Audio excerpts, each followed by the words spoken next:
Reveille, donks. Look at us now, tip to tip.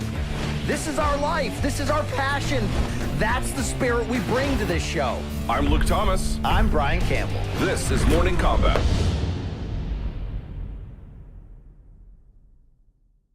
Oh, yeah, fresh off the bird, it's time to bang. Morning Kombat is back at it Monday, May 6th, 2024. You're looking at two washed dads. That's Luke Thomas.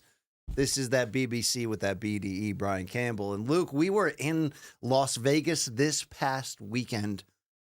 Canelo versus Mungia. We're going to recap that. We're going to recap UFC 301. Inoue just did magic in Japan. But, Luke, I had a travel day from hell yesterday on my 17th wedding anniversary, no less. Are you officially divorced now? No. Thank you to my wonderful wife for understanding that this is the price we pay on top, Luke. But, you know, I spent the night in a Nubs airport hotel in Philadelphia. Took the train in this morning and I played disease roulette at Newark Penn for a second. But I'm back. I'm ready to go. I'm well showered, but my clothes definitely not, Luke. So you're gonna have to deal with that. Yeah, today, I don't know right? why the kids say it this way, but they say it's giving, and then they describe something. I don't know why they do it that way, but I'm just gonna say it's giving homeless right here. Yes, it's giving yes. homeless. I had swamp ass, and I just had to endure right through it. But boy, do we have a fun show for you today. As I mentioned, a huge weekend in combat sports to recap. Look, we got to reconnect over the weekend in Vegas with our bonus Morning Kombat shows. Shout out to our partner DraftKings and the interview special we did, the Room Service Diaries, which is What's up? out right now. YouTube.com/Morning Kombat. Did you take a look at it? I didn't get a chance to view it yet, but I've already heard from Long Island Luke on the ones and twos that, you know, crying in a Hooters was more than enough to get him involved in press play. So there you go. That's a real thing that happened. Shouts to the Williamsburg Hooters. Yes. Quickly, Luke, before we God, we this bang fucking bang chair is zang uncomfortable. and get into this. Bang each other. Did you? I forgot. There's a new video, by the way, and I forgot to put it in. Have you seen this shit? Where what does he bang, say this bang time? zang is like, I want to bang you.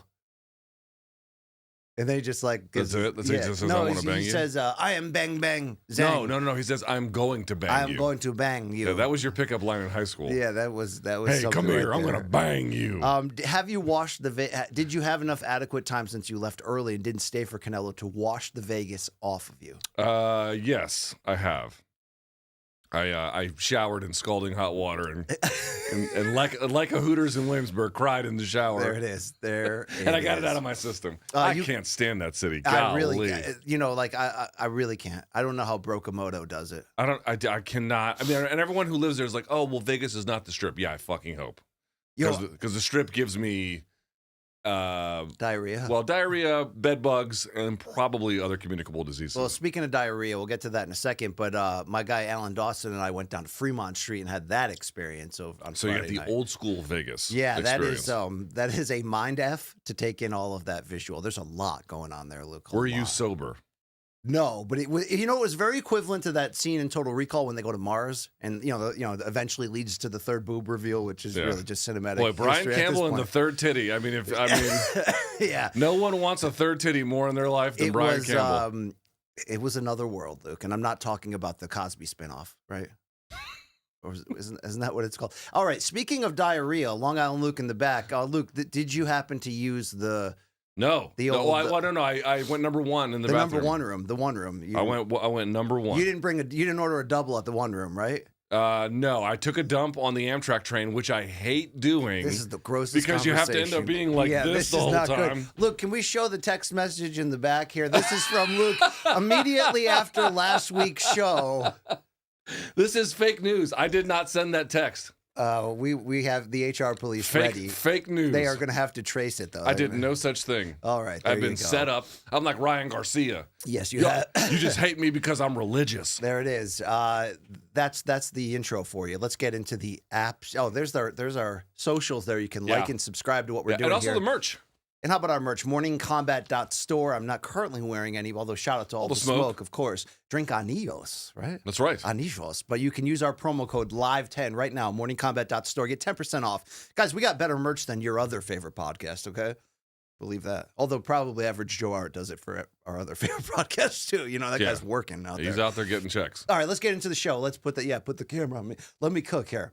Topic number one is where we were at this Saturday, PBC on Prime pay-per-view in Las Vegas, and Canelo Alvarez, the 4-belt super middleweight undisputed champion, pound for pound great, all-time great, did nothing to change those narratives against a game Jaime Munguia as Canelo dropped Munguia in round 4 with a beautiful right uppercut just as Jaime Munguia was coming on offensively.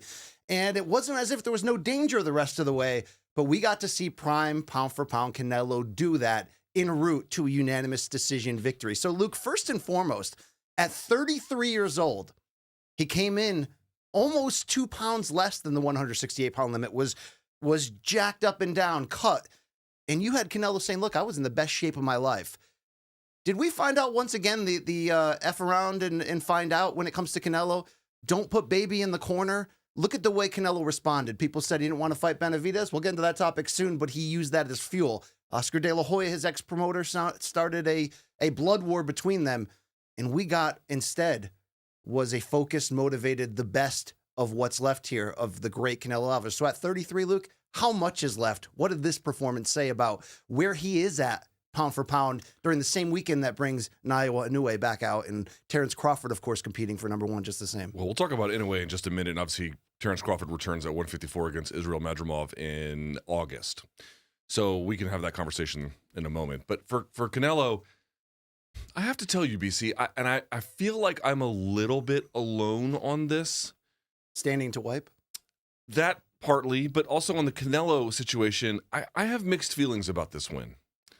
What could be mixed? So, okay, let's talk about the good side. Did you not experience the siesta that was the Cinco de Mayo celebration? I know you weren't in that arena, but siesta? I don't think it was a siesta. I think even it was a fiesta. A quinceañera. They weren't sleeping. This was a boxing quinceañera.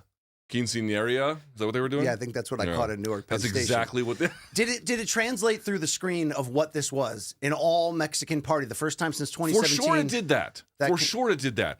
Listen, when you were just talking off camera about the the American national anthem that was played kind of remixed in mariachi style, and that was kind of interesting. And obviously the crowd was electric because it was 2 Mexican warriors, and I think that they both fought as best as they could. I'm not here to like drag down, in the case of Mungia, a guy who I think gave what he had, and in the case of Canelo, who put on, I think, in general, a pretty commendable performance, a very commendable performance, actually.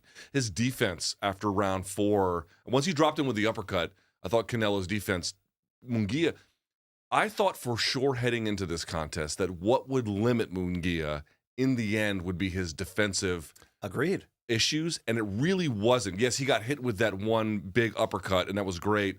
But in general, that's really not what held him back. Well, that was a big question about fight number 2 with Hall of Famer Freddie Roach. I saw continued evolution from the standpoint of defense and patience. There's no question. I was going to say that what held him back was that once Canelo figured out what his defense needed to be and what range he needed to be in and what worked, Mungia couldn't crack the code. He could not open him up. There were so many shots, yes, early, but especially late, where it would bounce off the gloves or Canelo would kind of roll with it or the hands would be just enough to really take the steam off of what Mungia was doing. So I recognize all of that, but I guess here's the way that I feel now that it's over. And I rewatched it again today. Nice. It's a different fight through the first 4 rounds.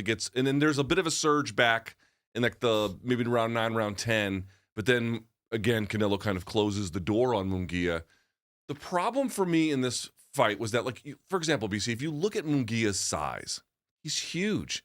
He was so much bigger than Charlo. He was so much bigger than Canelo when they were there standing next to one another. So I give Canelo credit for taking on guys who are probably not, these are bigger than him naturally. These are naturally bigger guys. They're younger guys. And he is slowly kind of dismantling them. And I'm also not going to say, BC, that this fight was the same as the John Ryder fight where guy was overmatched and went. Yeah, what are you trying to say? You sound a little Hold bit on. And I'm not saying here. It's the same thing with Golovkin or even with Charlo, but here's what I am saying. The one kind of common denominator with all of them is not that Canelo didn't show us that he was a highly skilled and decorated opponent, but rather there just wasn't much drama in the sense of I never really ever feel Canelo is challenged. And you would say, as a natural response, right, because Canelo is better than these guys. True. But then we get back to this conversation about David Morrell Jr. And then we get back to this conversation about David Benavidez. And at the end of this fight, I'm like, how many times am I going to have to watch Canelo at this stage of his career take on an opponent that, if you look at the odds and every other expert, he's overmatched against, and then he does well en route to a decision when we know he has, in this case, mandatory opponents, but put that aside, certainly options that are significantly more intriguing, both as fights and also the kind of thing that makes you wonder what is possible. After round 6, I was like, right. It's the exact same thing over and over and over and over again. There was no drama. There was no mystery. Tell me you thought there was mystery after round 7 in this fight. I didn't expect you to take a heel turn at heel Canelo here with this necessarily. I'm not saying Canelo performed poorly against an easy challenge. I'm saying it can't be both. Right. You can't elect to take challenges that are much more manageable and then ask us to react like the amazing was accomplished. Well, I did see amazing. Well, I did see an amazing performance. I think the fact that Mungia did not have success in the second half of the fight, except for in the championship rounds, I liked his attempt at flirting. I thought he never went away.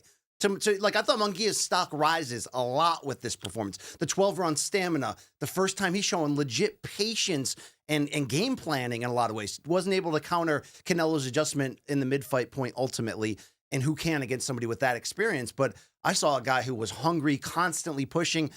Was it predictable in the second half of the fight? Sure, but it was physically taxing. Canelo operated directly in front of Mungia, and I think really gave as strong of a potential statement as he could make. Again, the same weekend that Inoue is fighting, Terrence Crawford still coming off of that. You thought that was a pound-for-pound best performance? I think for this version of Canelo at 33, coming in that shape, dealing with the early fire that Mungia legitimately gave him in round 3, in the beginning of round 4. First 3.5 rounds, he was taking it to him. Absolutely. I wasn't bored in the second half. Did it become predictable to some degree? Yes. Also understand, look, this was a Mexican fiesta like I almost haven't experienced. I've heard louder arenas, but what I haven't heard before is that the crowd essentially latched onto both Canelo and Mungia and just alternated chants for either one based upon who was surging at the moment and having success. The same fans that are cheering Canelo are cheering for Mungia. It was that type of party, and I felt like that raised the bar of the entertainment and the sort of the intensity of what happened. Ultimately, Canelo got the job done. But are you saying more of, hey, man, good event. We said it was an acceptable fight if we can't get Benavidez, but you're just too good, Canelo. It sounds like the old Floyd thing. You're basically being like, sorry, Floyd, you're just too good. So no, unless you're bringing Pacquiao I would say he's too good if he was taking on the toughest available challenges. But don't you think 43-0 Mungia just had arguably one of the better performances of his career? Sure, Mungia. I want to say it again. Mungia's defensive responsibility in this one. Again, he obviously got hit with the uppercut. He's fighting Canelo. He's going to get hit. He showed a chin and a half. He showed a great chin. He showed good resiliency. He showed much more. I would agree with you. That again, dude, I'm not telling you the fight was bad. I'm not telling you it's all smoke and mirrors. That's really not what I'm saying. What I am saying is, don't you feel like at least a little Canelo has kind of set into a managed decline groove where he's had 4, even 5 decisions in a row now where he's better than that guy. He uses skillful boxing to kind of put a lead on them and then just maintain that lead. And I don't really mind that if this was just the best that the division had to offer. But if you're omitting the best the division has to offer, and these are the challenges you're taking, while respectable and frankly very commendable performances, it's leaving me a little bit... Okay, I think that the fact that you were not fully entertained doesn't equal up because Canelo did hear the rumblings about, hey, you haven't knocked anybody out in a while. And he said, look, I trained for this. You saw the shape he came in. He trained to get a knockout. He came in great shape against Charlo. This was no better than that. It was better than that. But if you could argue that, that he didn't go for the finish as aggressively after hurting him early, he said afterwards, look, I take my time. Hold on, let me finish. He says, I take my time in executing the finish. We just commended Mungia for having a chin and a half. Mungia overperformed from that regard. Just because it went the distance, I'm not going to lump him in later career GSP and be like, you're fighting too safe, you're taking too safe chances. The other argument, of course, is fight Benavidez next and shit or get off the pot with your 4 titles. That's a separate argument. But from what we saw on Saturday, it was a very acceptable opponent who put forth a great career. And I thought Canelo was pound for pound worthy in his execution of quieting the thing. Just because it went the distance doesn't mean Canelo wasn't right in front of Mungia within punching range, basically trying to lure the offense out of him and just beautifully painting a masterpiece the rest of the way. Give the guy his flowers. Who are you going to take away? What am I denying him? Because you haven't made that clear. Because I'm not as effusive with praise, you claim I'm denying him something. Because you weren't entertained on the level you It's expected. not my argument. What am I denying him? What is he owed that I am denying him? You're almost denying Mungia more. You're basically saying that this was a little bit of a waste of time. I agree that Mungia, was he better than the last 2 times we saw him against Derevyanchenko and Ryder? Yes. Yes, he was. And what is he, 27 years old? He's got 44 fights now, 43 and 1.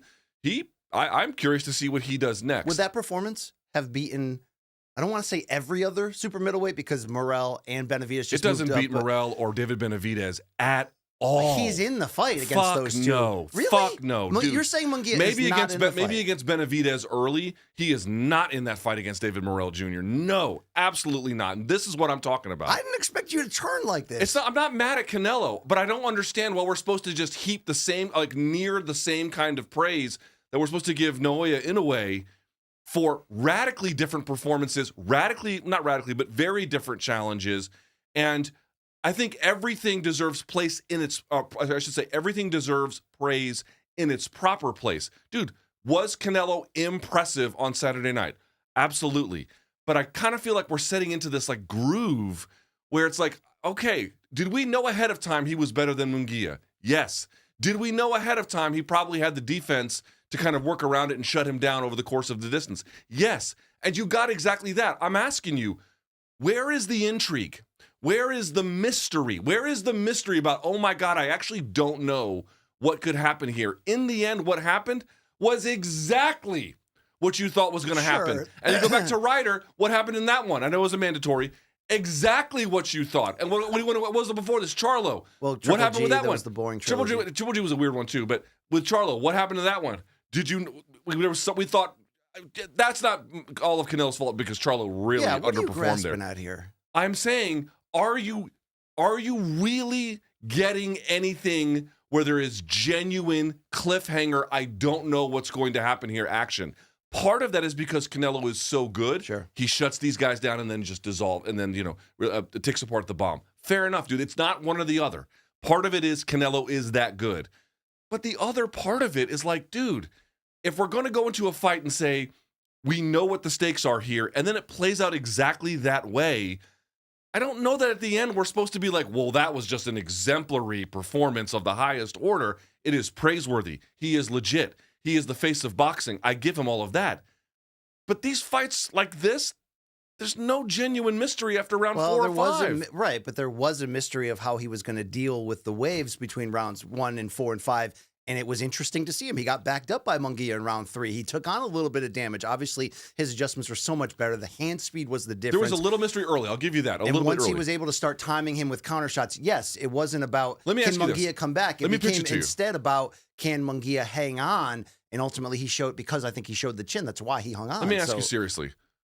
We don't know, because obviously Canelo could beat both those guys. He could knock out both Benavidez and Morrell. I'm not saying he actually couldn't.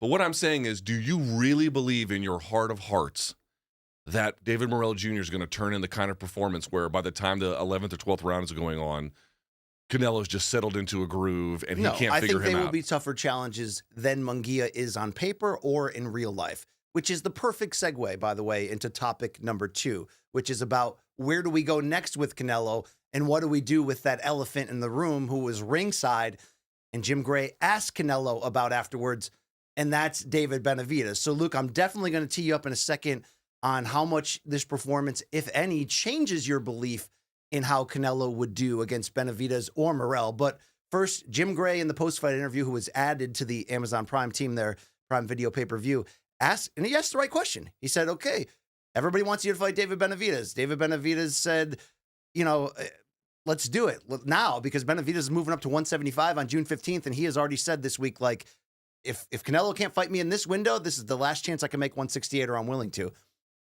And Canelo did not field that in a correct way, in my opinion. He said, well, I got to, take some rest and go, talk to my family, blah, blah, blah. And I love that the crowd lustfully booed him in that moment. He had just beaten Mungia and he got all the flowers from the pro-Mexican crowd.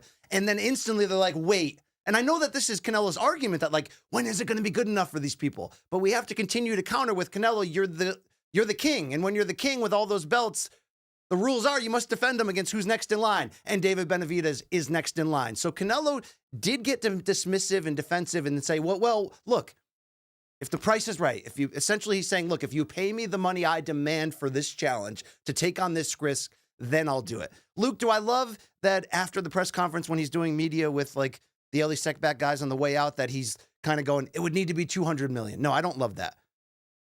But Canelo's basically telling you, I don't want this fight, but I understand the demand is there. So someone pay me that money. You know what I mean? Pay me the money. Show me the money. Pay that man his money.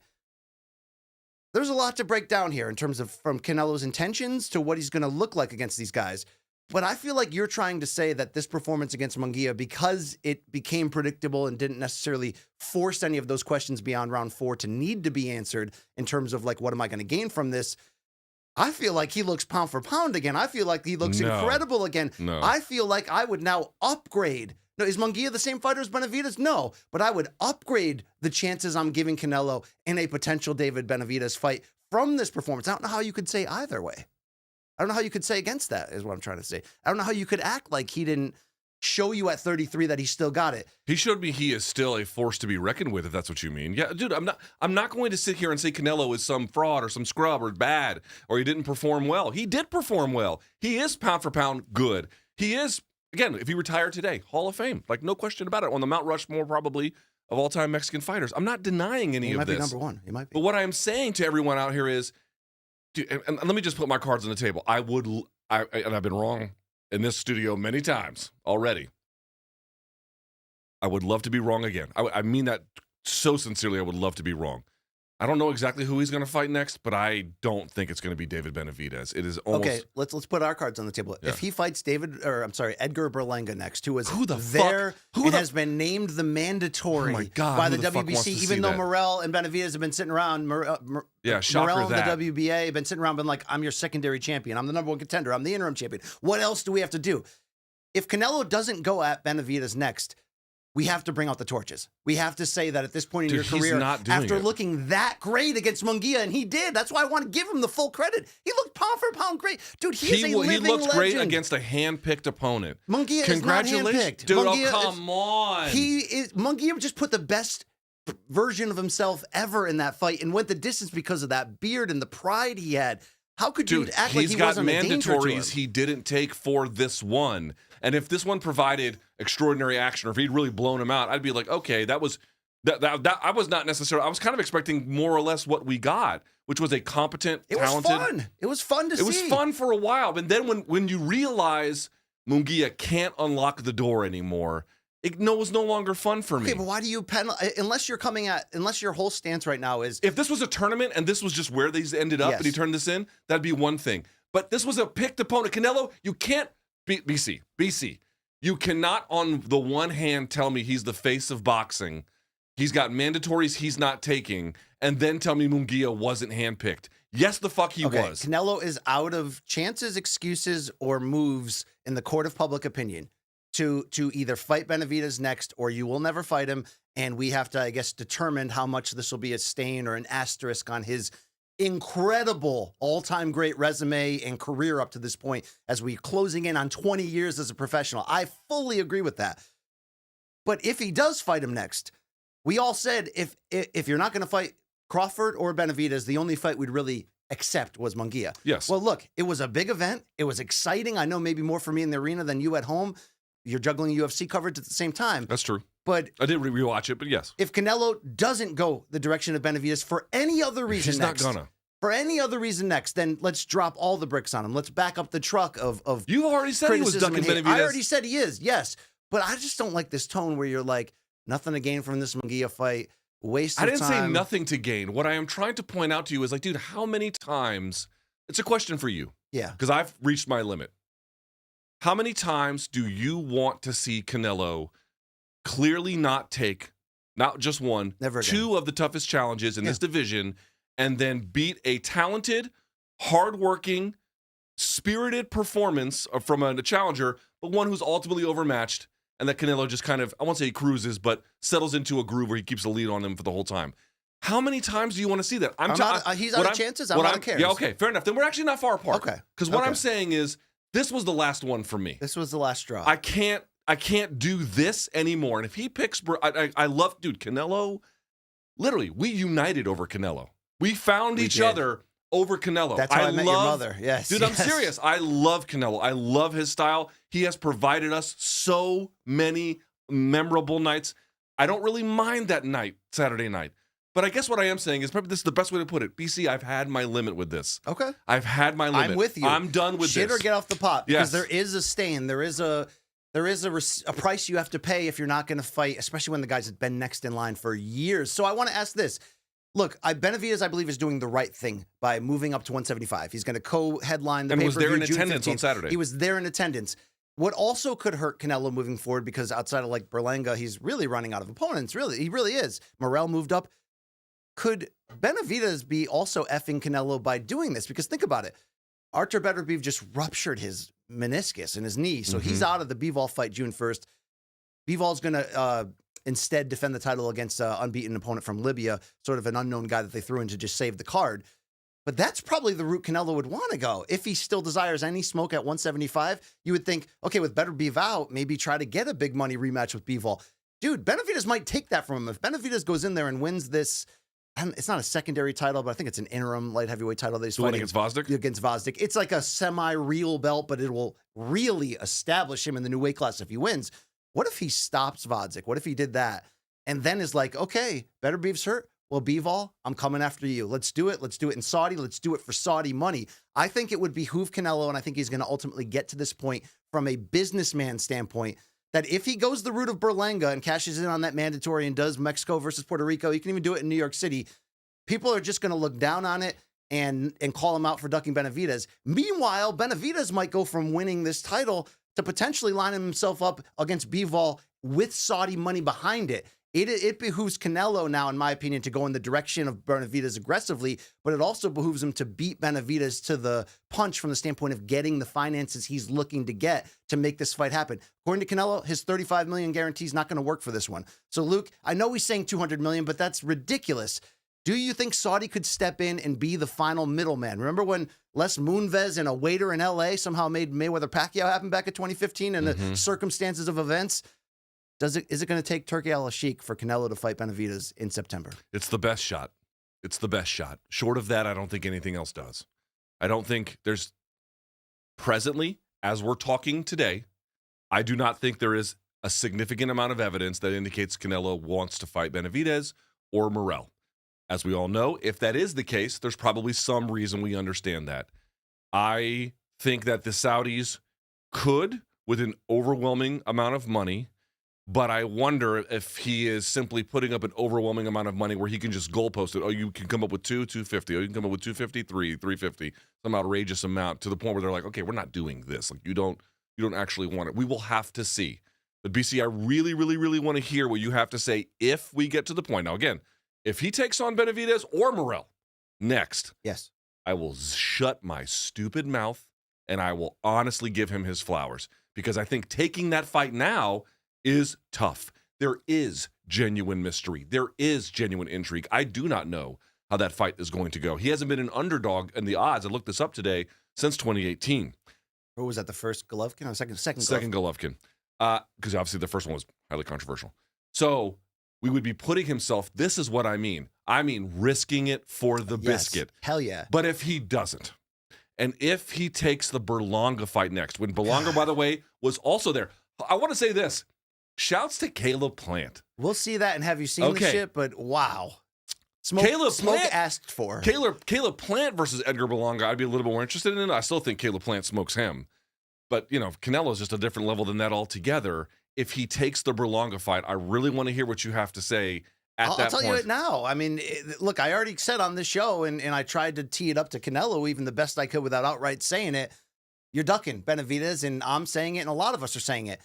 So, Luke, I'm going to go scorched earth. I'm going to bring up how it's going to be that stain that you can never fully wash off. I have to come with the same energy that we came at Floyd Mayweather with between the years of 2011 and 2015. You have to come with that same energy, even though it wasn't fully Floyd's fault and Manny didn't want a drug test and Arum wasn't helping and Heyman on the other side. Yeah. I mean, there was a lot. People blame Floyd for a lot of that. Yes. It's not all his fault. It's not all of that. But did he deserve that? Yes, because Floyd, in my opinion, was operating in the rare air where Canelo is. Anytime you can be the pound for pound number one in the game where Canelo was just 2 years ago and is still in that discussion today, and the biggest pay-per-view star, the biggest face of the sport, and you combine that, membership certainly has its privileges from a leverage standpoint and matchmaking standpoint, but in my opinion, you've got to serve all when you are in that role. There is a responsibility of giving back to the sport. Eventually, Floyd did that. He ended up fighting everybody. Canelo, for the most part, has fought everybody. Did he make Golovkin wait 2 years and get older? Strategically, yes. But Luke, what would be the justification for Canelo or his fans? Because I've been seeing on our Instagram when Canelo fans jump in our posts and get on us and be like, man, you guys have no respect. You don't know anything about boxing. You don't know what Canelo has accomplished in his career. Luke, is there any chance? Because you already know my answer of what I'll do if he fights Berlanga. I'll go scorched earth on here, and I hope you join me, and I hope we dance around and make it rain, Luke, okay? Because he'll deserve that. But is there a defense at all if you're Canelo, Team Canelo, a fan of his? Do you get to draw a line of what you accomplished up to a certain point and say, I'm done. I'm done giving you exactly what you want. Can it be about me now? Well, it can't be when you're 33 on top of the pound for pound and you have all 4 titles in that division. It can't be, right? But is there any justification here? For taking the Berlanga fight. For Canelo to just be like, I don't need Benavidez guys and I don't want him. Is there any way that he gets unscathed historically from that? Dropping the titles, I don't think it would be nearly as bad. If he vacated and just said, I just don't want, I'm not, these are for people who want to pursue this track. I'm on a different track now, because he'll be 34 in July. Then I think there would still be some stain with that. We should be clear, because you would be saying clearly, I don't want tough fights.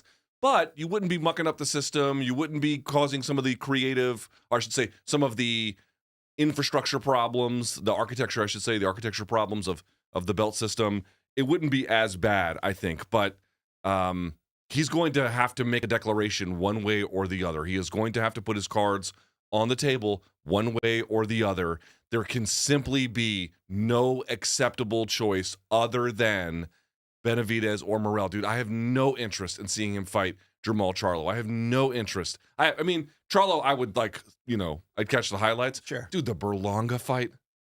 I mean, I have a negative energy. No, he hasn't earned it. No interest in the Berlanga fight. At least Mungia earned this fight. At least he earned it. Mungia, when they're knocked out John Ryder. Yes, Mungia, again, I give him a lot of credit. I thought he took it to Canelo the best he could. Did he do the best that he could? Yes, he did. And to an extent, overperformed defensively. But the grace period is over. Okay. Rent is due. It's the 5th of the month. We're going to transition to UFC 301 in 1 second, but final question. You mentioned going all in, putting your chips in front of you, Luke, okay? All night long, check, check, check. Pay that man his money. Like alligator blood. I want you to do the same thing right now. Let's do it under the guise of odds. What should be, in your opinion, the betting odds if Canelo and Benavidez were fighting this September? You don't even need a sphere. Put it anywhere in actually, you know what? Put it in Allegiant Stadium in Las Vegas. Be the first combat sports event.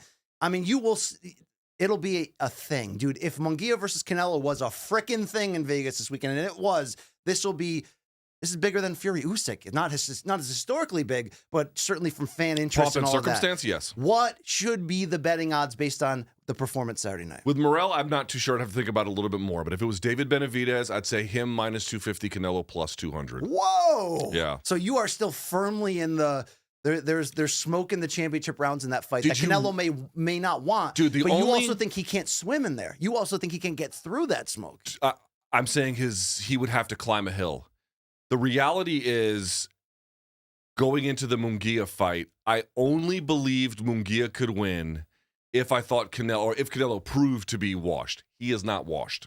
He may be on the back half of the mountain, so to speak, but he's not washed.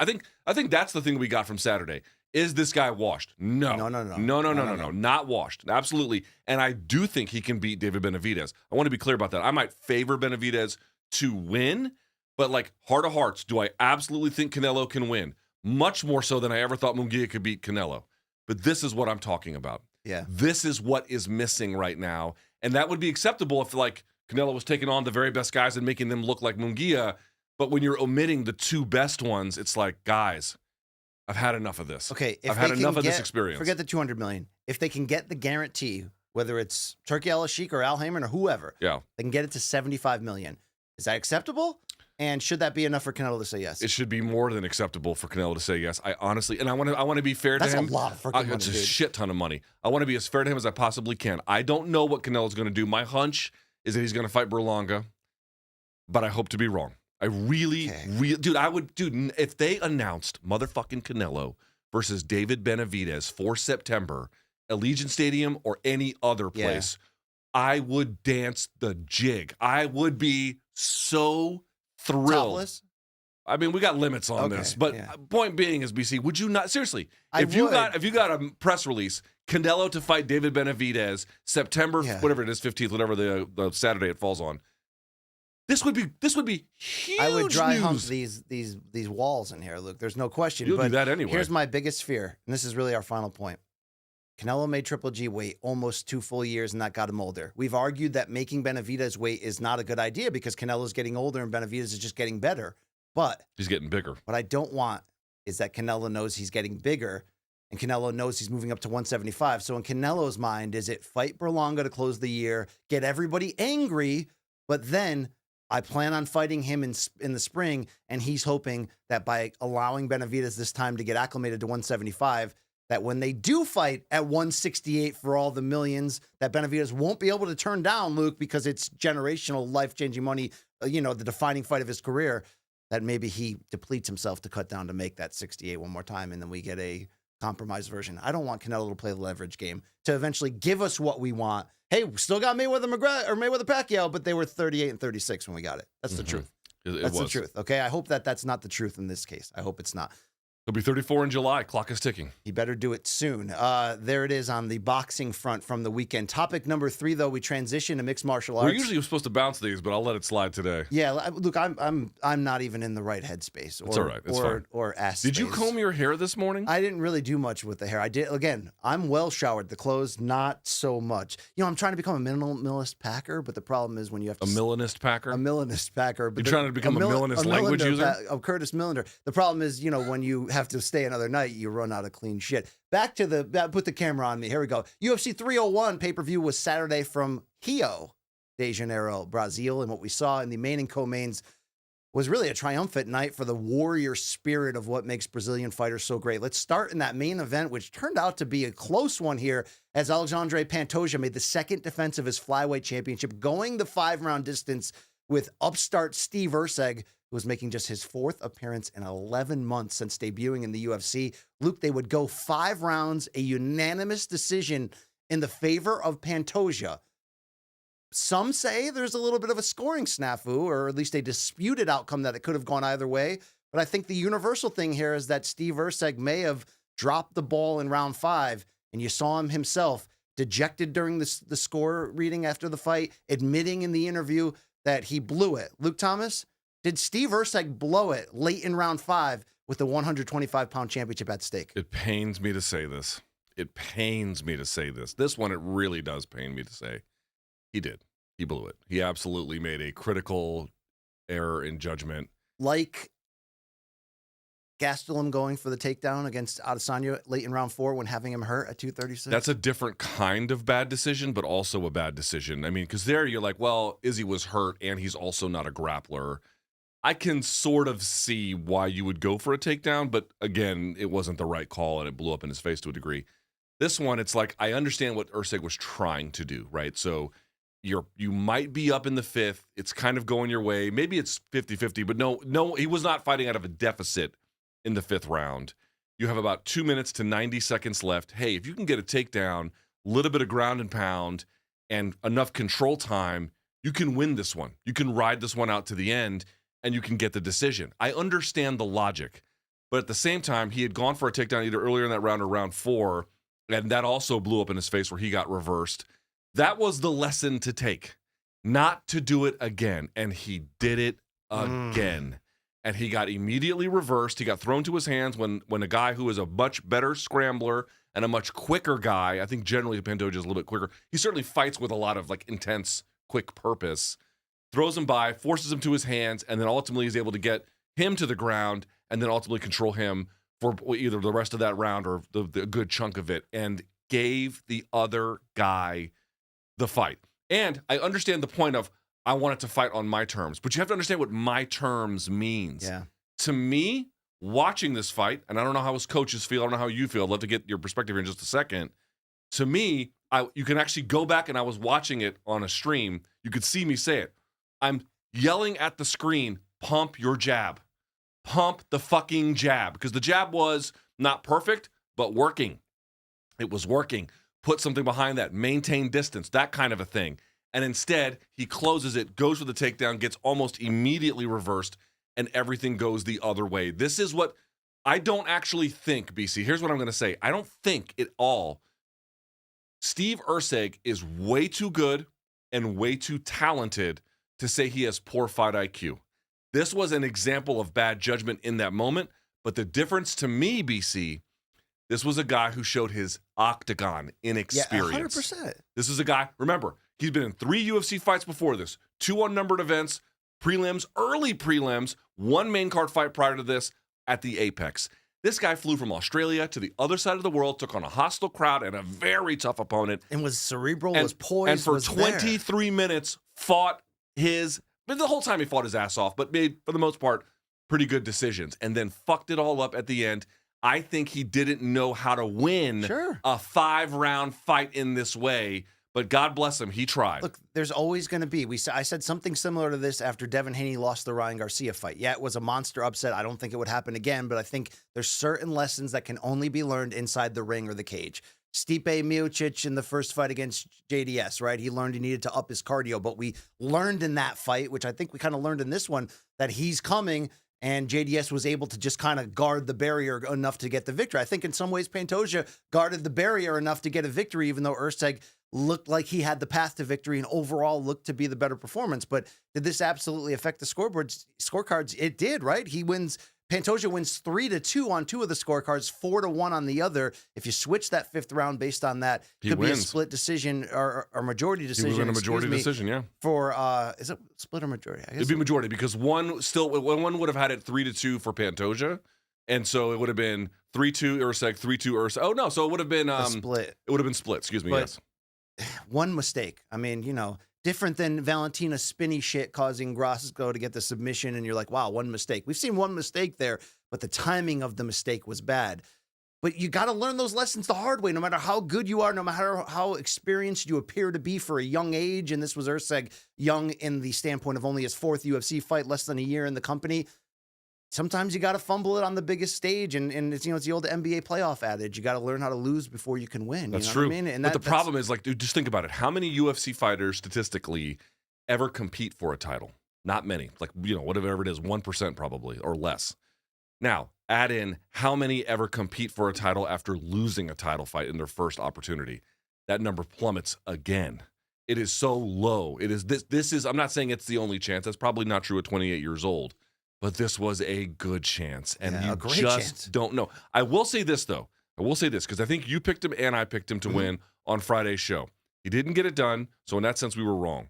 What I will say is true, and I think you'll agree with this, he was very much a worthy adversary. When we said he is going to give Pantoja problems, yes, he did. Oh, yeah. No doubt about it. He is a top-class flyweight, was this close to winning the flyweight title. I am excited to see what else he can do. I always watch the way they lose, how they respond. That's why I always give Conor McGregor respect. One of the better losers in big moments. Doesn't always anymore make the adjustments. But remember after 196 when he got tapped out, he was calm in the post-fight. Guys, I got it. I figured it out. I know what needs to be changed. That's 196. Long Island Luke. 196 was Conor tapping out to, he beat Aldo at 194, I believe. Right? Okay. So what I'm saying here, Luke, is that, Steve Erceg showed me how he lost because his response was the second score that was being rung. He was just like, oh shit, I know what happened. I did it. So I actually think he'll be fine. You could argue. I mean, could you argue? Is there an argument for him on the scorecards or no because of that? How did you end up scoring it? Was it round 1 Pantoja, round 2 Erceg, round 3 Pantoja, round 4 Erceg, round 5 Pantoja? Okay. I think 2 and 3 I've seen switched a lot, and I think you could switch either one. 2 and 3 I would have to rewatch it again to see. That's how I scored it in real time. Definitely round 4 for Erceg. Definitely round 5 for Pantoja. Definitely round 1 for Pantoja. Yes. So I don't even really think there is an argument because I think it would have to be a very generous argument. But even though the 4-1 sounds extreme, or I think Chael Sonnen on ESPN had it 5-0. For Erceg? No, for Pantoja. Oh. I think the rounds are close enough for the most part where you could. Dude, Chael's got some wild-ass He takes. does, but I don't even think 4-1 would be illegal is what I'm saying. What I'm saying is I had it 2-2 entering the fifth, so ultimately on my scorecard, Erceg broke his own heart. But it was close. A great performance. There's a question of, last thing on this, the question is, and this is the age-old question we get to every single time. What is the value of grappling without close submission attempts or a ton of damage? Now, there were rounds where he got the takedown and was pounding on Erceg. I want to be clear about that. It's not like all together. But as the fight wore on a little bit, there was less and less ground and pound. Sure. And it was just control, or I should say predominantly control. And so there is a question about how much that is valued. But I think, I'm just going to say, even with that, I still think Pantoja is the rightful winner. I did see some people complaining about it, though. All right, Pantoja at 34 now has 2 title defenses. He's actually providing stability in a division that saw Demetrius Johnson own it for a decade, Henry Cejudo keep it alive, and then the hot potato in the 4 great fights between Moreno and Figueiredo. Now we've got a title reign. We've got a champion. But, like, Luke, did he win? Did he outfight and outduel Erceg on Saturday, or was he just gamier in key moments? I mean, he fought like a veteran. The takedowns were key, but to the debate you just had with yourself about how effective is grappling when you're not adding the ground and pound to it, I still felt like this was an aging veteran performance from Pantoja to know how to win a close fight, to know exactly what to do in those key moments to edge it out. Do you think that like he's peaking heading into the next title defense, or is it still a little bit shaky on top, like anyone can win this title at any point? I still think anyone can win it. I mean, again, he might have lost this one, but for his opponent's inexperience and then poor decision making at the crunch line, at the finish line, frankly. Sure. So there's that. But I will say this in defense of Pantoja, he's obviously a very skilled champion. I can't think of many fighters in any weight class. You could probably pick a couple, maybe Merab or something like that, but who fight with such dedicated intensity for position, dedicated physicality. I'm going to make this rough every single time. And then combines that with genuinely good grappling skill. And by the way, a decent chin as well. He takes big shots and still kind of finds ways to hang on and bleeds and doesn't lose composure. I was just thinking about this. Like, he'll fire an underhook and get head inside position, and then he's roughing people up. So now Erceg is having to fight that off before he can get any offense going. On the takedown, he's immediately looking for passing. Like, he just brings a certain level of intensity where he makes everybody, for at least short periods, but sometimes long periods, fight on his terms. You're going to fight out of the deficit that I put you in. And maybe a positional grappling battle, sure, but I'm going to wear your ass out doing it. Passion. He fights with almost a rabidness. You know what I mean? Like Oliveira fought Poirier with that same sort of rabid energy of like, I'm just going to scratch my way to winning this fight. People talk about like fighting like the rent is due. Dude, yes. He fights like the rent is due. But look, that's the similar trait in all of our aging heroes that come from Brazil, the RDAs, right? Like guys like that, it's just Gilbert Burns, guys like that are just like. I would say Pantoja is a level above both of them in definitely is, terms of like this is intensity. What's great about and we're going to transition this perfectly into talking about Jose Aldo in the co-main event, but this is what is so great about the history of Brazilian fighters. Do you have the superhero all-time greats like Anderson Silva, Jose Aldo, Nogueira for sure, but that even that next level down of legends, you know, killers like Wanderlei, like you can go across the board. Dude, there's like they not only are killers, they not only are super elite, but the longevity in so many of these guys' careers is insane. It is insane. Shogun Rua, who just got announced into the Hall of Fame, the ability to linger like Aldo's trying to do now, to see Pantoja at 34, to see Figueiredo at 34 when he came back and won the title again from Moreno. Like, dude, there's something in the blood, in the mindset there, that it's like Brazilians can produce champions and all-time greats, but they can reinvent themselves and sustain, Luke, in almost ways we haven't been able to see from anyone else historically. I mean, just dogs. And the interesting part about Pantoja is he's not the pick who you want, John Jones, Topuria, Habib, these guys who go undefeated en route to the title, right? From the moment they start to the moment they get there, they just blow through everybody. That's not Pantoja's story. He had ups, he had some downs, and this is kind of putting it all together in the last part of his prime. And so, dude, some of these battles are tooth and nail. Some of these battles are, you know, inch by inch, and he's barely winning them. But the difference to me is, BC, and I think you see this, is Pantoja skilled, no doubt about it. But what's winning these is the burning desire all the time. Because honestly, he's either as skilled in certain cases, obviously on the ground he's better than a lot. His backpacking is great, but there's a lot of places where he is overmatched.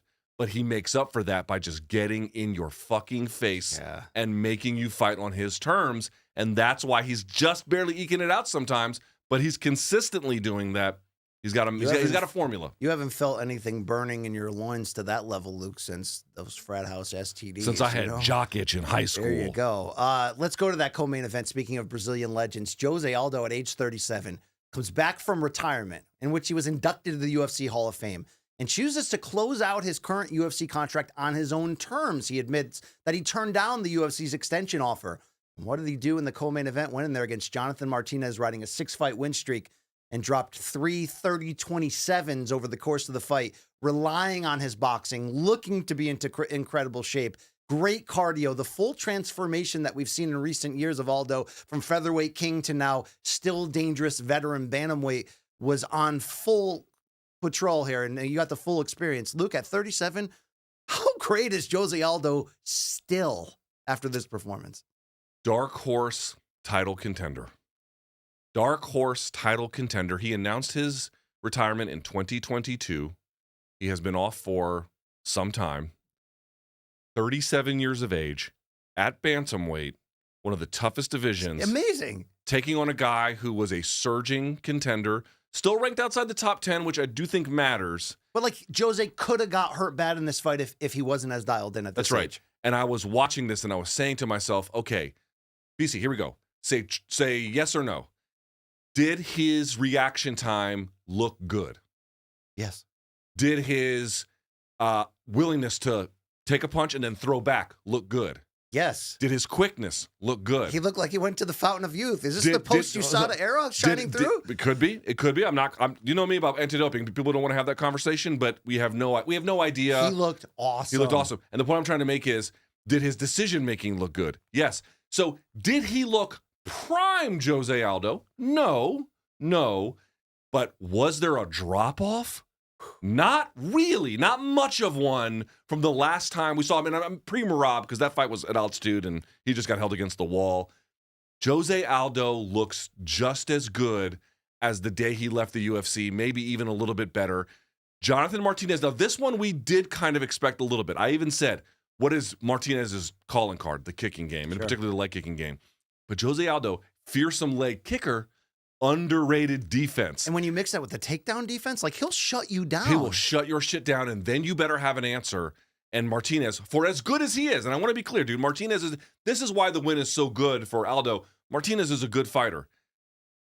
Aldo, the depth of his game. When he wanted the takedown late, he got it. When he eventually began to work the defense, he got it. And then he pushed inside of a range where now he's making Martinez deal with his boxing, which he could not do. There are so many layers to the game of Jose Aldo. So the fact that he had, by hook or by crook, kept himself in great condition and then was technically so proficient. You had that experience. I mean, that experience. Dude, a 3-round fight for Jose Aldo is a walk in the park. Sure.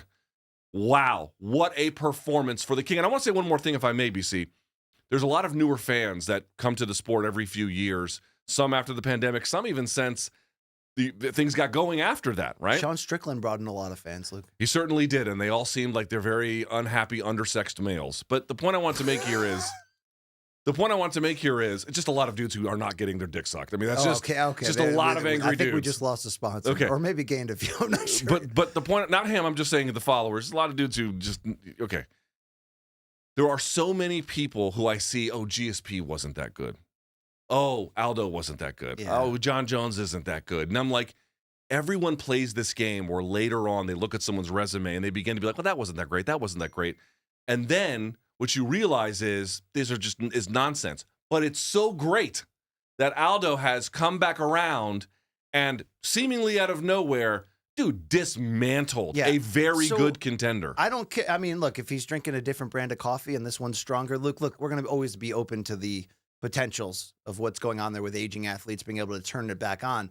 But to some degree, I think he's in a better spot mentally, without question. I think there was that in-between area, right? I mean, he got remotivated going down to bantamweight and became sort of an accidental title contender due to his star power when you consider he got a title shot immediately after a loss there to Marlon Moraes, although a close one. But I think, Luke, he went on another run and then lost it against Merab and made the decision to retire, and it may have been the right time. I think he was a little bit lost since the 2 losses to Holloway outside of having purpose again for that bantamweight title run. But then when you're in that mid to late 30s, maybe when you aren't training as hard, you can see sometimes when these dips start and we go, oh, there it is. He's old. He's not the same guy or whatever. Whatever Jose Aldo had to go through retirement, through getting serious into boxing again, it's resharpened his focus, but he seems very happy to be there. He seems willing to go in there and rip himself. I mean, that's what I'm saying about these late 30 Brazilian legends, the way that they're able to just kind of look at Barbosa, the shape he's been getting in lately. Just sort of, I think he went through that same mental thing too of, there can be dips and highs and lows in your motivation. Whatever Jose had to go through, he's got that motivation back. So Luke, do you think that motivation was ultimately to come out here and shine in a key negotiating window and give himself the leverage to get a very good UFC restructured contract moving forward? Or do you think because he looks so great, maybe he does try this on the open market, try to get a big crossover boxing name, try maybe to entertain smart cage pay-per-view money? I mean, what do you think he does with this? Because there is money on his side of the table right now from this performance, and he looks really happy to be there, happy to put in the work, happy to find a new life, which is incredible. At 37, find new life. Yeah, and what I would add on top of that is, well, yes, I would agree with that. I mean, let me answer the question. Same answer I'm going to give to just about everyone who's in a similar circumstance. Aging legend, don't have a lot of time left, still look pretty good. End of your contract, what happens next? He's going to look for the biggest offer, I think. So if the UFC gives him an expedited title fight, which I don't think a lot of people would be super upset at, that depends. We'll see. They announced yesterday. Well, that's worth stopping to have that conversation because he got the title shot off of losing to Moraes.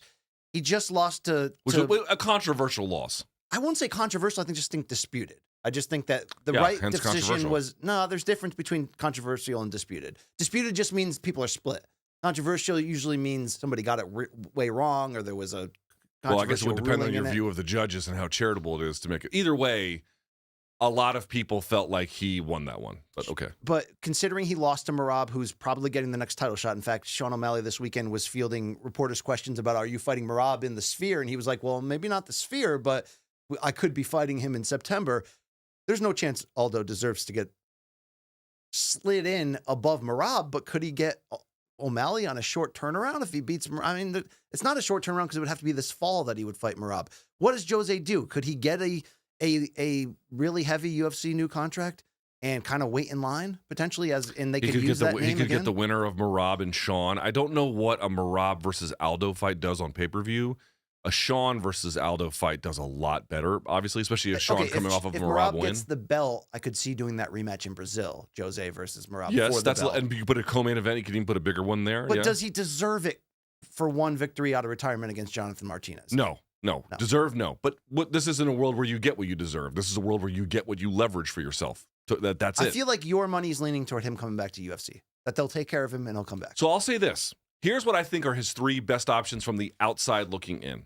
1, UFC gives him some kind of better deal and an expedited title shot because that's where the real money is if you can get the belt. That's 1. 2, I think it's an outside shot. I don't think it's that likely, but if I'm the PFL, I've got Patchy Mix. I have no one for this guy to fight. He might be the best bantamweight in the world. Got to tell you, a Patchy Mix versus a Jose Aldo fight, it's one of the best fights you can make outside the UFC, irrespective of weight class. That's incredible. And if they might give him the money for it, I would take, dude, if they said to me, what would you rather get, Merab versus Aldo 2 or Aldo versus Patchy Mix? I'm taking Aldo Patchy Mix 10 times out of 10. The third one is the influencer or even just straight up boxing route. And I don't know who he and his team have outpegged as like, oh, that's a good candidate. Did you hear the Floyd rumors at one point? Did you believe them? Isn't Floyd stuck in Dubai? I saw that over the weekend. I don't know what the situation is there. I mean, maybe, but like, again, I don't have any interest in that. I don't know how lucrative that would be. But those 2 on the MMA side seem like very viable possibilities. Patchy Mix for a big number. By the way, it would be a Bellator title. Wouldn't that be weird? First guy to win a UFC title, then go to Bellator, and then potentially win a Bellator title? Hasn't really happened in reverse that way, I don't believe. No, Bader went there and won 2 titles, but he didn't. Oh, fuck, you're right. No, but he never won it. Win. You're right, he never won it. So anyway, the point I'm trying to make is that would be huge. Let's see who gives him the money. Yeah. I think that'll dictate his options. Indeed. All right, let's go to topic number 4, which is essentially winners and losers elsewhere at UFC 301 on Saturday night. Luke, before we get into these winners, including this almost a turn back the clock, good feeling Anthony Smith breakthrough early submission, I want to talk about one of the biggest losers. So if you tuned into at L Thomas News on the old X this weekend, you were berated that the sky was falling. I was berated that the sky was falling. You were berated with the fact that the sky was falling. I don't think you know what berate means. All the neighborhood children were running into Luke's lawn and wouldn't get off there to retrieve their balls. And ESPN Plus had ruined Luke's night. But Luke, wasn't just my night. I'm here to tell you what happened to me in the last 24 hours. I wasn't able to watch UFC 301 live because I was at the Canelo fight. Purchased the pay-per-view. Well, that worked to purchase it. Oh, yeah, they'll take your money. But on my laptop and my phone, literally trying everything, Wi-Fi, off Wi-Fi, hotspotting, VPNing, everything possible, I couldn't get ESPN Plus on my laptop or phone to play the purchase that is telling me that I've purchased. Same thing happened to you in real time. This feels disastrously bad for the future. Can they fix this? All I'm getting is BAMTech errors every time I'm trying to click on it. I don't get errors. I just, every time I go to my ESPN Plus section, I click on the thumbnail for the main card or anyone I can find for UFC 301, and then it routes me to that page, and then the screen refreshes, and it asks me to buy the pay-per-view again. Yeah, exactly. And then I try to buy it again. It says, oh, you don't have to buy it. You already paid for it. You're all set. Then I go back, and then the process starts over and over and over again. Now, I've had problems with ESPN Plus for a while where you buy it, and then it doesn't work, and then everyone tells you the same thing. Oh, change browsers. Sometimes in the past, that has worked. Or they tell you to log out of your account, log back in. Yes, in the past, that has worked. That is no longer working. BC, I called ESPN Plus customer service on Sunday. Oh, you got a live body. I got a live body, and I spent an hour on the phone. They could not figure out what the problem was. I even had to give them my IP address, and they tried to see if there was any kind of issue with that. There was not. They did not like looking at your search history through that. I'm not looking for, Asa Akira or in the ESPN Plus chat, but I'm just trying to point out they gave me an hour on the phone, and I didn't end up with a refund, and I didn't end up being able to watch it at all. Yeah, what they told me was wait until, this was yesterday, they said wait until today. So today, BC, I fired it up again, and wouldn't you know it, I cannot watch. BC, I do not understand. It's not just about me on that event. Don't berate us with this. I'm not. Do I even know what buy rate means? I cannot believe in an era when there are numerous other streaming platforms who all have flawless service, even those that relate to one behind a paywall. For example, I used ppv.com, and I was able to watch the Canelo fight, no issues, no problem at all, worked just fine. In an era where A, there is stiff competition from other streaming platforms, and rights holders change over time pretty considerably. And then 2, when piracy is so ubiquitous that you can trot out a product as universally reviled and quite literally non-functioning as ESPN Plus. Dude, the balls on this company to think a product this deficient won't come back to haunt them in the end. Well, first of all, I'm here to tell you that Power Slap has the best production in all of sports, and they should win. It's not a UFC Emmy. Call. I'm not bashing the UFC for this. Is there any chance it's an ESPN product? This is the continuation of the 4-minute Dana anti-media video, or is he purposely going to the switchers and the operators and saying, find the IP to Campbell's? Because you are having problems. And so, by the way, but we both speak out against this stuff. How about this? When I did CBS Sports HQ after the UFC 301 event was over, and I had to give them a 10-minute spiel on what happened, they told me before we started, Hakeem told me that they ordered the pay-per-view and couldn't get it to work. My DMs were filled with people. This was not a pay-per-view card on paper, and yet I'm trying. They're actively pushing me away from watching, losing their mind. And then, by the way, it was funny on the call that I had yesterday with the ESPN customer service, ESPN Plus customer service. What they told me was, "Oh, this works better on your TV on your phone." I'm like, "Well, first of all, I'm not watching on my fucking phone. Number one. Number two, yes, of course, I can watch it on my TV, but it's in the living room. I need to watch in my office where my computers are." And she was like, "Why don't you just go watch on the TV?" I'm like, "Lady." Yeah, Tukey watches Blippi. Come on. I'm like, "Lady, you are selling pay-per-views as available on a computer browser. They have to work, or stop selling them on the computer browser." I cannot believe I have this UFC 300, couldn't watch it, and I've paid for it. UFC 301, couldn't watch it, and I paid for it. BC, if the streaming services are less reliable than the piracy, Yeah. I never, ever want to hear an ESPN executive say one fucking word about piracy. Your product sucks so bad, Wow. you have driven paying customers to that place. Enjoy that future. Tough words from a tough man. And I'm serious question. What the fuck am I supposed to do for UFC 302? Is it going to work? Serious question. Is it going to work? I think you're going to have to pirate it. They're not making it easy. They got to fix that. Look, they got to fix it. You're making this all about me, dude. Everyone I couldn't watch it. I'm actually trying to do my job Yeah. and watch these fights. I had to watch it on some bootleg Long Island Luke stream, and thank you for having that, Long Island Luke. I hope I didn't out you. stealing. Wow. All right. Those were the big losers of 201, 301. But when we're talking about the winners in here in topic number 4 on Saturday, Luke, if Canelo heard the whispers and the anger from critics and he fueled that properly, boy, did Anthony Smith, who at age 35, we were kind of like, man, maybe he should go away. He believed that he can still contend. Well, he got 2 minutes to show it against, was it Ihor Petrino? Did I just screw that up? Vitor Petrino. Vitor Petrino, excuse me. And in 2 minutes, Luke, guillotine sub, and it felt really good to see the aging veteran fighter remind you who he still is. Is Anthony Smith all the way back? Did he get his mojo back with this performance? Well, here's what was interesting to me. Yes, he got the sub, and he got the sub in part because Petrino made some bad decisions. So he picks him up, and then Smith kind of jumps guard, and it's like either you have to turn them, when you score a double, you have to pull the legs past you so that when you dump them, there is no guillotine, or if they jump guillotine and that's no longer possible, you need to rest against the fence and then hand fight and not just fall into guard, because that's what happens when you have a good black belt and you do that. So Petrino was making some poor decisions, which is indicative of potentially his long-term ability. But I will say this for Smith. First of all, I was very, very worried for him. I did not know how this was going to go. Petrino fucking built like a brick shithouse, and I thought that was going to be enough. Smith looked short fight.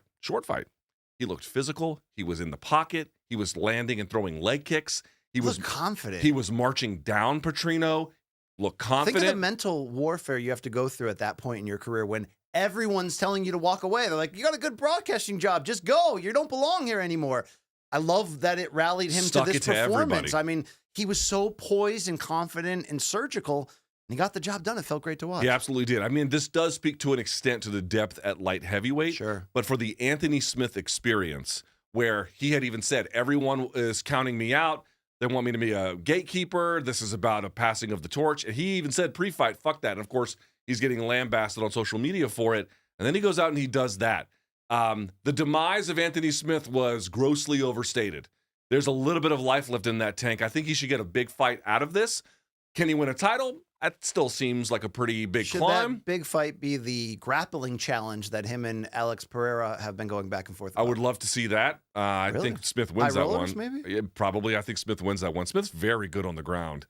But either way, wouldn't you agree he's earned a really big opportunity with this by showing, hey, there's a little bit of life left in this thing? Yes, I just don't want that opportunity to be too big. I don't want to throw him back to the wolf. So who would be like a... Well, I want him to start having to build back a win streak to get I back see. to being potentially the... Does he want to make that climb?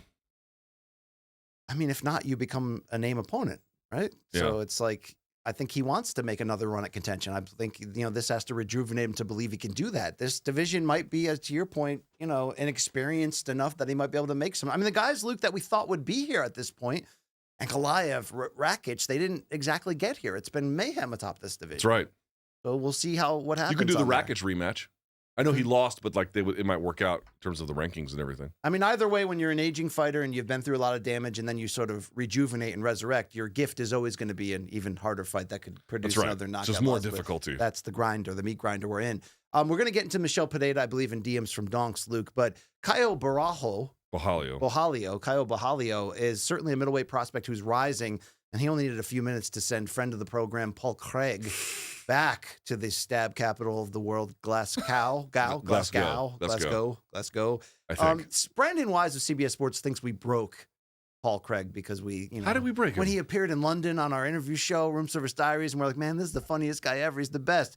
The rejuvenation, the reinvention at middleweight hasn't fully worked here, Luke. It's yet another tough knockout loss. Has Brandon ever sent a compliment about MK to you? Because he's never sent one to me. Is this a challenge? No, I'm just sort of curious if you've ever gotten any feedback about what we've done in MK that's Probably been anything not. other than angry. He's probably drinking that haterade. Yeah, there's a lot of that from Brandon. What do you think about A, where Caio can go with this performance, but B, like with the age and the knockout losses adding up, it's a tough spot for Paul Craig after this. This was bad. I will say, I thought Borralho fought really well. Took his time. Paul Craig tried to go for a takedown, couldn't get it with baseball slide to go to guard. Borralho has a good ground game, but decided to fight a more strategic fight on his terms. Would never participate in the ground, backed up, forced Paul Craig to stand, and then you see the results. Was able in the second round to eventually put him away. This was a very mature performance from Borralho. Now, of course, Craig leaves his head right in the middle. He was getting tagged over and over again. I will say I'm a little bit, I mean, here's the thing, BC. It's like changing weight classes. People say, oh, it doesn't mean anything. It means something, but dude, I love Paul Craig. He was great to us. It's hard to watch that fight and think that he couldn't be doing much more with his stand-up technique. Sure. And Borralho realized that he was going to have an advantage there and just stuck to it. And sure enough, the deficiencies really, really plagued Paul Craig. So on the one hand, nice, grown, mature performance from Caio Borralho. Salute. Well done. From Paul Craig, it's like, I don't understand the point of draining yourself to get down to any weight class if your stand-up is going to be this deficient this late in the game. Fair They're going to point. piece you up in either place. And that's exactly what you got here. 36 years old, 4 losses in his last 5. I will 3 say of this. those by stoppage. I will say this. He's from Scotland, the Glasgow knife capital. Let's fucking go, Scotland. Shouts to Tom Stoltman. He won his third World's Strongest Man, third in 4 years, by the way. He got second last year. Canadian donk beat him. This year he gets it back. Scotland still having a good sporting weekend. Just want to point that out. Borralho, 16-1 as a professional, unbeaten in the UFC. Let's get this guy a big middleweight fight. Yeah. Let's find out. He earned a good opportunity with this one. Absolutely. Anyone else you want to shout out on this? A weird stoppage in the Brito and Jack Shore fight. Shore gets a big cut on his shin. Referee's like, oh, it's fractured. They call it. Shore goes to the hospital. No fracture. They stitch him up, and he's fine, and he's on his way back, but it's a loss. I feel very bad for Jack Shore. That sucks a lot. I could see his soul through his. It was a bad cut. It was a Yeah. bad cut. Also, Elvis Brenner reversing. I'm going to mispronounce his name. Mike Tebek Oralbai, the donk from I think he's either Mongolian or where is he? Yeah. Oralbai, very, very good grappling, but dude, Brenner had just the right kind of reversal grappling. Like they were not equally good at takedowns, but one guy was very good at reversing, giving him tons of problems and then kind of surging late and also grabbing the fence, and they immediately take a point for it. Loved it. So in the end, Oralbai gets the win. Good for him. He was better. Also, Drakkar Klose getting a nice win over Joaquim Silva. We'll see him soon on Have You Seen This? And that's really right? about it. There's just a few other things. So I that were fun. gotta take a whiz really bad, and I'm just going through my own inner debacle, looking at the clock and managing the Did pain you? with the Why expectations. don't you? Can you? Let's. What do But you want? did you see where The Rock is in trouble? Because The Rock? you know how The Rock is getting panned for him kind of ruining action movies and his And then behavior. urinating in bottles. Yeah, how he'd always show up 9 hours late, and how he wouldn't want to break to take a whiz, so he would just break out the bottle at all points and like in front of people and just fill it. I feel like, is there a time and a place for that? Yes. So my grandfather used to bring one on the drive to Florida. I was gonna say, if you're a trucker and you just can't afford to stop, and you got to do the old. But do you remember that lady who had the love triangle, the NASA scientist who had the love triangle, and she drove from Texas to Florida, and she didn't want to stop, so she, on the way to go confront her other, she wore Depends so she wouldn't have to stop. Oh wow, that's, You know what I'm saying? Why can't The Rock just wear Depends? Why can't I just wear it right now? So I was wondering if that was like the grossest thing you can do to people. But my grandfather used to do it, and we all accepted it in the back of the van because. Yeah, but you're white trash. All right, okay. You're not white trash? Hey, well, I mean, I grew up around it. Yeah, I don't mean to Theo Von you here, but yeah, I grew up around it. I knew some people. Man, it was 2 tank tops in the summer or the winter. Yeah, and a microphone, bottles and cans. Yeah, there we go. All right, let's go to topic number 5. Guys, it happened this morning. Jesus Christ. The first major professional boxing card in the Tokyo Dome since James Buster Douglas upset Mike Tyson in 1990. And it couldn't have happened here to a better superstar when you talk about my personal pound-for-pound king entering this weekend. Naoya Inoue, the 4-division champion, the undisputed junior featherweight champion at 122, joining Terrence Crawford as going undisputed in 2 different weight classes. He's 31 years old. He's at the peak of his powers. And Monday morning in Tokyo, Inoue needed to get up off the canvas in round 1 as he made an uncharacteristic technical error, got caught with a vicious counter left hand from Luis Nery. But all that did was make the monster mad. 3 knockdowns later, a just brutal and systematic stoppage of Luis Nery, who brought swagger, power, balls to the equation. Luke? Bad blood. Bad blood. A big bad. So Luis Nery we didn't even preview this fight like we should have. Like Donks, I completely forgot. And I got called out, I think, by that guy. I forgot the guy's name. Ben, maybe his name was. But Luke, here's the deal. Luis Nery in the past went to Japan when he was the bantamweight champion, fought Shinsuke Yamanaka, knocked him out, failed PEDs for the fight, told everybody it was tainted beef. They gave him another chance the next year to come and do a rematch. Nery missed weight so badly, still went out and destroyed him in the Yamanaka in the rematch and knocked him out. They banned him from fighting in Japan and never getting a license. Yep. Inoue went to the commission and was like, no, this guy's the next opponent. Lift the ban for 1 fight and I'll take care of him. This turned out to be awesome to get, and also, hold on. Nery talked a gang of shit about Inoue, saying he's overrated. Was a war in the early going. So it's like, does this provide with a flag atop the mountain that 31-year-old Naoya Inoue is not just a future, like not just Hall of Famer or all-time great, but like seriously one of the most special fighters of this modern era? Did he use all of the pound-for-pound credentials that make him great to put that flag down and say, I'm still that guy number 1? Or should there be red flags that he just went through an absolute war here in his 4th weight class? I'm not sure how Luis much Nery. of a war it was. And early on there was some back and forth. He got dropped in the first, and then he dropped Nery in the second and never looked back. So is this a exclamation of him from his pound-for-pound abilities, or do you mark it against him after this performance? I don't mark it against him. Dude, he stopped Nery inside of 6. By the way, the over-under was 6.5, so he beat it. He took the under. He scored the under. I've been trying to figure out, who do I put number 1 on my personal pound-for-pound rankings? I don't expect this to mean anything to anybody else. Everyone else can do this exercise for themselves.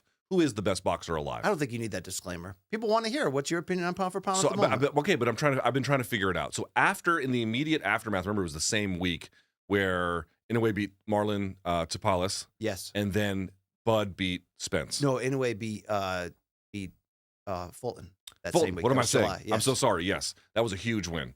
And it was really, really tough to say. But since then, Bud hasn't competed. But I did think that win was so epic, so special, so incredible. I had to give it to Bud. I don't know what Bud is going to do at 154 against Madrimov. I'll revisit this conversation then. But today, if someone said, what's your pound-for-pound ranking? Who's number 1?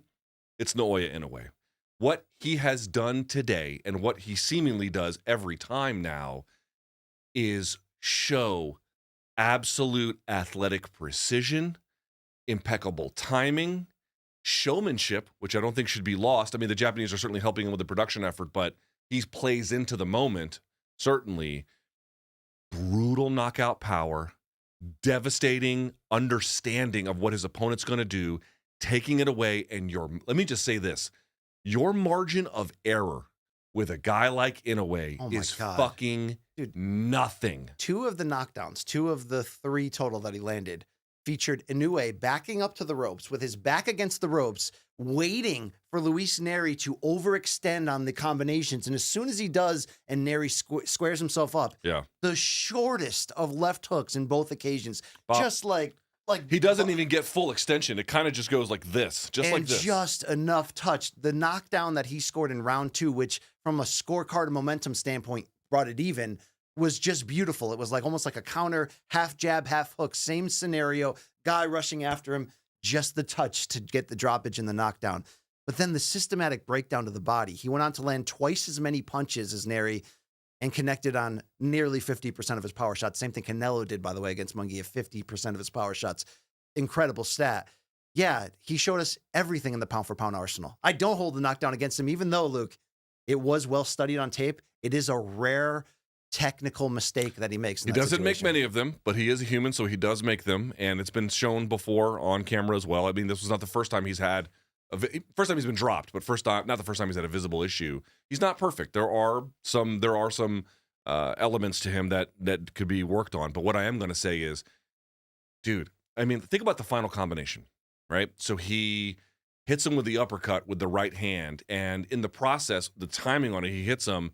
There's a left coming from Nery. Usually when I hit the right uppercut, this is a famous Canelo punch.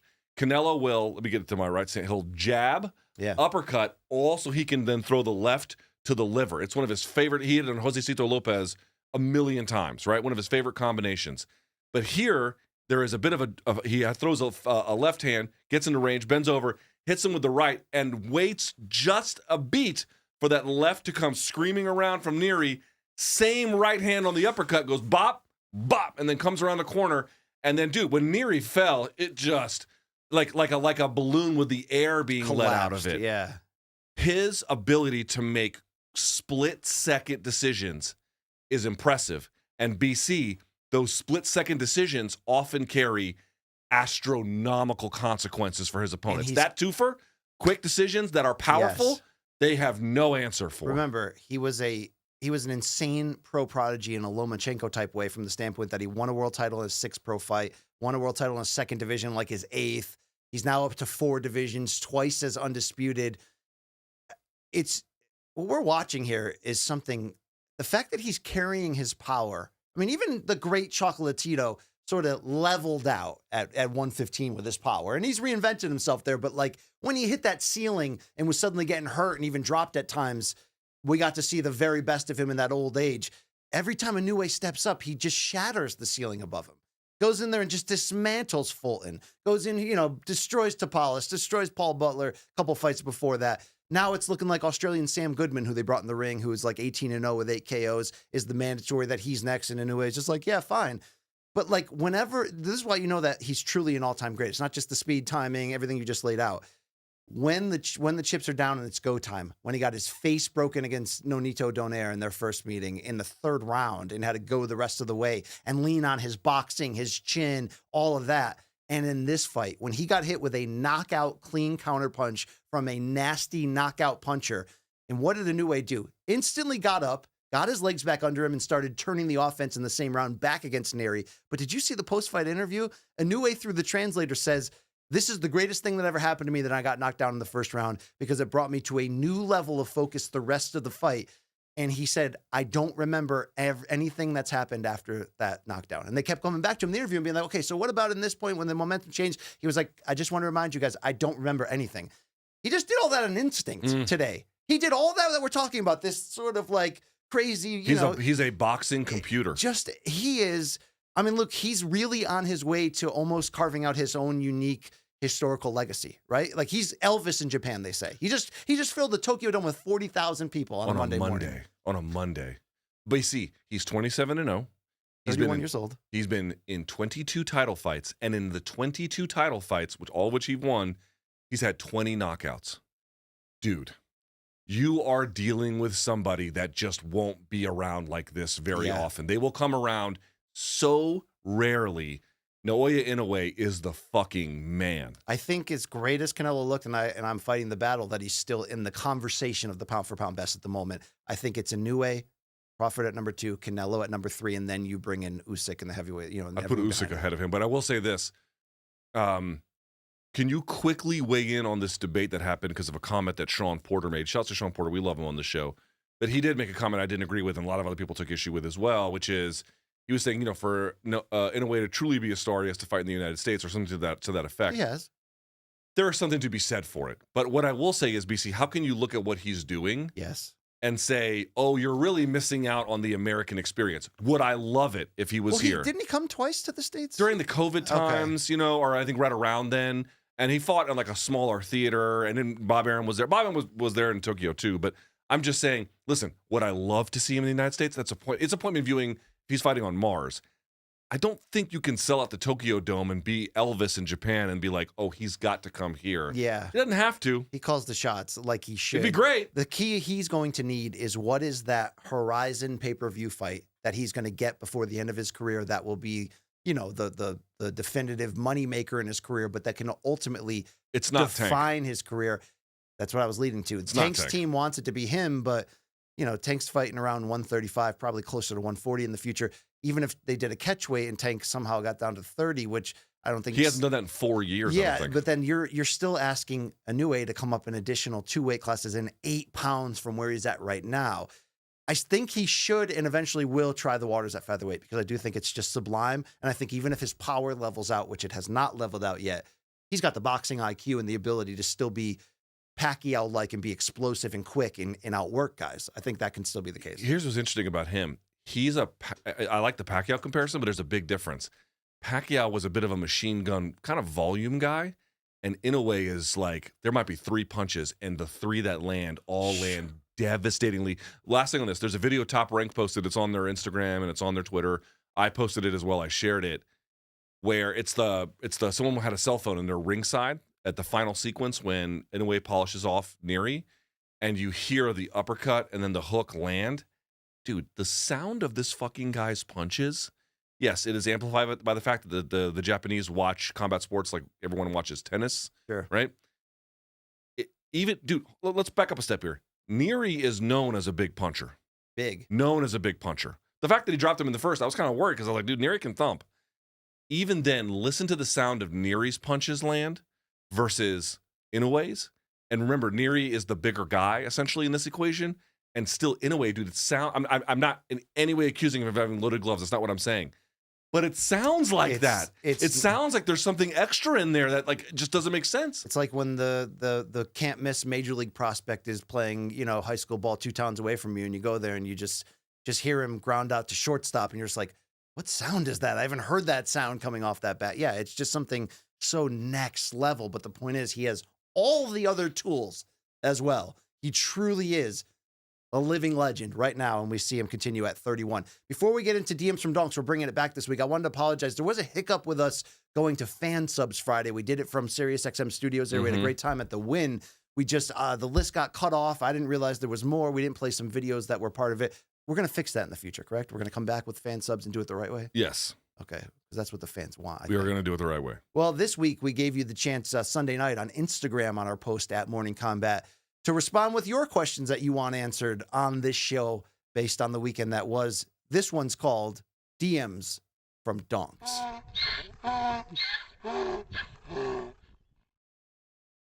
Is that noise donkey sex or like pre-vomit urinating? Like a cat, like yeah, like a hairball. It's gross either way, right? It really is disturbing. All right. The first one we got here is from Cole Brown 858. What are your thoughts on Michel Pereira's backflip, and should he have been penalized for kneeing and kicking a downed opponent? Luke, Pereira would win his, I think it was a 7th consecutive fight across this long win streak, and he took care of that donk in like less than 2 minutes. Was it legal against Ihor Potieria? Okay, I'm going to be honest. A big part of me doesn't care because I just don't have an interest in watching Potieria fight. He's got a weird style that I just don't care for. Do you like Pereira? He's growing on me. He's definitely growing on me. He went to that guillotine quick and he's growing. Choke. I said this, I kind of stand by it, dude. There are exceptions. I'm not saying there's not exceptions. But if you get standing guillotined in the UFC, I'm not sure you should be in the UFC. Wow. Are you calling that white belt shit? I'm not saying he is one, but like, dude, the reality of like, why does a guillotine work under normal circumstances? It's not just the choke you're putting on, but the legs you're using. Hold on a second. What? Fucking Jesus. I'm holding tight over here. What I was going to say was you have to use the legs to also control their hips. And so it's the twofer that gets you going. Or if you can do a standing guillotine and then press them into the fence and the fence assists you. But if your hands are free and your feet are free. Yeah, why are you? Why do I have to take? I'll be right back, Luke. Why don't you just take? Hold on, I just want to point out, dude, just go pee on yourself. Just pee on yourself. All right, this fucking unprofessional dirtbag. Look at him. Look at this fucking ape. All right, give me the next question. I'll do this one dolo, as Sean Price would say. What do we got here? All right, from Joshua L. Eventhal or L. Eventhal. Joshua Leventhal. With both Aljo and Max. Again, the word both, recently moving up and finding great success, what 2 adjacent weight classes do you think provide the most potential for dynamic new matchmaking? Wait. Throw it up one more time. What 2 adjacent weight classes do you think? Again, I think the one that you see here, I think you can get from 145 to 155 a little bit of that for sure. Yeah, it's going to be there. I think that little nexus between 135, I should say among 135, 145, and then 155. That seems to me, in terms of body type differences, in terms of size differences, again, by virtue of them being only 10 pounds, it's somewhat mitigated. Flyweight tends to be a little bit too small, but Sean O'Malley, I think, a big-sized bantamweight could go up. I interviewed Ivan Flores, the coach of Max Holloway, and he even told me they sort of consider Topuria a blown-up bantamweight. So I actually do think there's a fair amount of that. I don't think it's really going to be middleweight and light heavyweight. You can do talent transfers, but I don't know if you get the best kind. Or even 155 and 170. You could throw 155 in this conversation as well, but that's your story as part of this one, but that's really it. Just 135 to 155. All right, next. Fuck Brian Campbell. From It's Not Cage Fighting. Inspired by Erceg's performance at 301, which unranked or low-ranked fighters, 10 to 15, do you think could give their champion problems? It's a great question. So let's pull up the rankings, and I think... Did you pee on yourself? You should have. All right, BC, the question is, what guys or girls ranked 10 to 15, should be really 11 to 15 is what they really mean, could give their champions problems in their respective weight classes? Ready? Was I unprofessional or relatable with this scenario? A little bit of both. Okay, thank you. Okay, here, could Matt Schnell beat out Pantoja? Probably not. No. Tagir Ulanbekov? I don't think so. No. Tetsuro Taira? Not right now. Not yet. Not yet, but long-term potential is there. Sumaderji, no. David Dvorak, no. Okay, at 135, could any of these guys beat Sean O'Malley? Dominic Cruz? Probably not. Jonathan Martinez? That's going to be replaced by Jose Aldo. So that's a maybe. It's a maybe. Mario Batista? No. Ricky Simone? No. Pedro Munoz? No. Okay, who could beat Ilya Topuria, BC? Edson Barboza? According to you, no one. I said right now. That's not forever. Okay. His time will... Dude, his time will come too. Edson Barboza? No. Bryce Unlikely. Mitchell? We already saw that one. Dan Ige? I like Dan, but no. Diego Lopez? No. Sadiq Youssef? No. You don't think Diego Lopez could have an outside shot of making a title run here? Outside shot, Okay. yeah. Yes, he's a maybe. I'll put him as a maybe. All right, for 155, Dan Hooker? No. Jalen Turner? Outside shot, but unlikely. Yeah. Benoit Saint-Denis? Not right now, but maybe. He will fight for a world title. And Dos Anjos in his prime was a champion, but not right now. Bobby Green, no. 170. Joaquin Buckley? Getting closer. Yeah. Getting closer. Neil Magny, no. Michael Page, probably not. Vicente Luque, no. And then Kevin Holland, probably not. All right, 185. Hamzat Chimaev? Yes. Anthony Hernandez? Yes. Our outside maybe. He's a dude. Fluffy? Maybe the most underrated fighter in the UFC. I'm not saying he's not underrated. Paul Craig, no. Kyle Bahalio, not yet. Not yet. Chris Curtis, probably not, but he could make it fun. Almost done. 205. Alonzo Minifield, no. Bogdan Guskov, no. I don't know if anyone outside the top six can fill Okay, there's nobody at 205 that's going to come close. And then lastly at heavyweight, Rosenstrike, no. Derek Lewis, no. Romanov, no. That's retread city in there. Yeah, no. For that, I'll just leave it at that. But you get the idea. All right. Let's keep it going here. Thank you for picking. There's up a couple. my urinary problems. Thank you. Dude, next time you need to just wear Depends. Well, I mean, like a real man. Yeah, I mean, it took a lot to put Humpty Dumpty back together again for this show. So there we go with that. Let's go to question number 4 from Landlord6285. Interesting handle. Jones versus Pereira is the heavyweight title fight to make. Historic fight. Aspinall is the future of the division anyway. Oh, we're doing skits and bits here? Jones fight or not? Change my mind. What are we doing here? Okay, so this landlord's trying to... Read what he wrote. I did. Aspinall is the future of the division What are anyway. we doing here? What are we doing here? Yeah. Thank you, Team Reddit, apparently. But Luke, what is he actually asking? So he's saying Jones versus Pereira is the heavyweight fight to make. It's a historic fight. Dude, I am so tired of this bullshit argument. What? I don't even know what his argument is. Hold on, here he goes. John is a legend, and if he wants to fight X or Y, he can do it. And my answer to that is yes, of course. If he doesn't want to fight Aspinall and he wants to fight Poatan, we have been very clear. Do you want to see that fight? I would love to see that fight. I'm not against that fight. Guys, I cannot stand it. I cannot fucking stand it. He's about to cook. When MMA fans shit on boxing, this guy's the champ, how come he's not fighting this guy? Or this guy's the this, and how come that's not happening? You know why? Because in MMA, that shit doesn't fly. We don't have a million weight classes. We don't have a bunch of champions not defending titles. And then when a fighter comes around that for whatever reason you like or dislike, but in this case you like, let's just do boxing shit.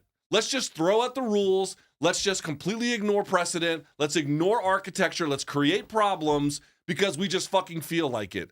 Fuck off. Fuck off. If you're wearing a belt, you have responsibilities to that weight class. So if you don't want those responsibilities, fine. And if you're an adult male wearing a championship belt to a pro wrestling event, you better be prepared to defend it. Exactly. Right there. Right, exactly. Right fucking Change there. my mind. Yeah. There's 2 guys in this division wearing belts. There isn't any mystery about what fight to fucking make. We know what it is.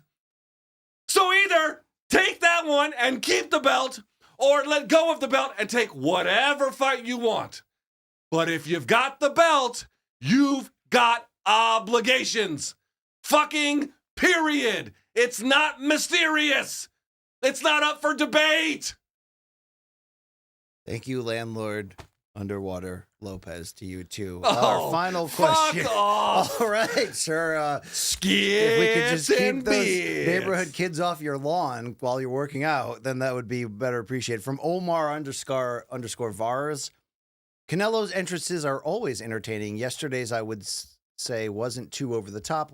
What's things that boxing can take from UFC to present the product and vice versa? Nothing. I mean, would you agree with Ariel's general beef that boxing press conferences notoriously boring should take on a more exciting UFC-like presentation and allow fans to ask questions? No. Okay. Because I don't disagree with this necessarily. Okay, so the actual entertainment in the arena, I don't think boxing can take anything. Quicker pace would be nice. Say again? Quicker pace in general on boxing cards. Yeah, sure, fine.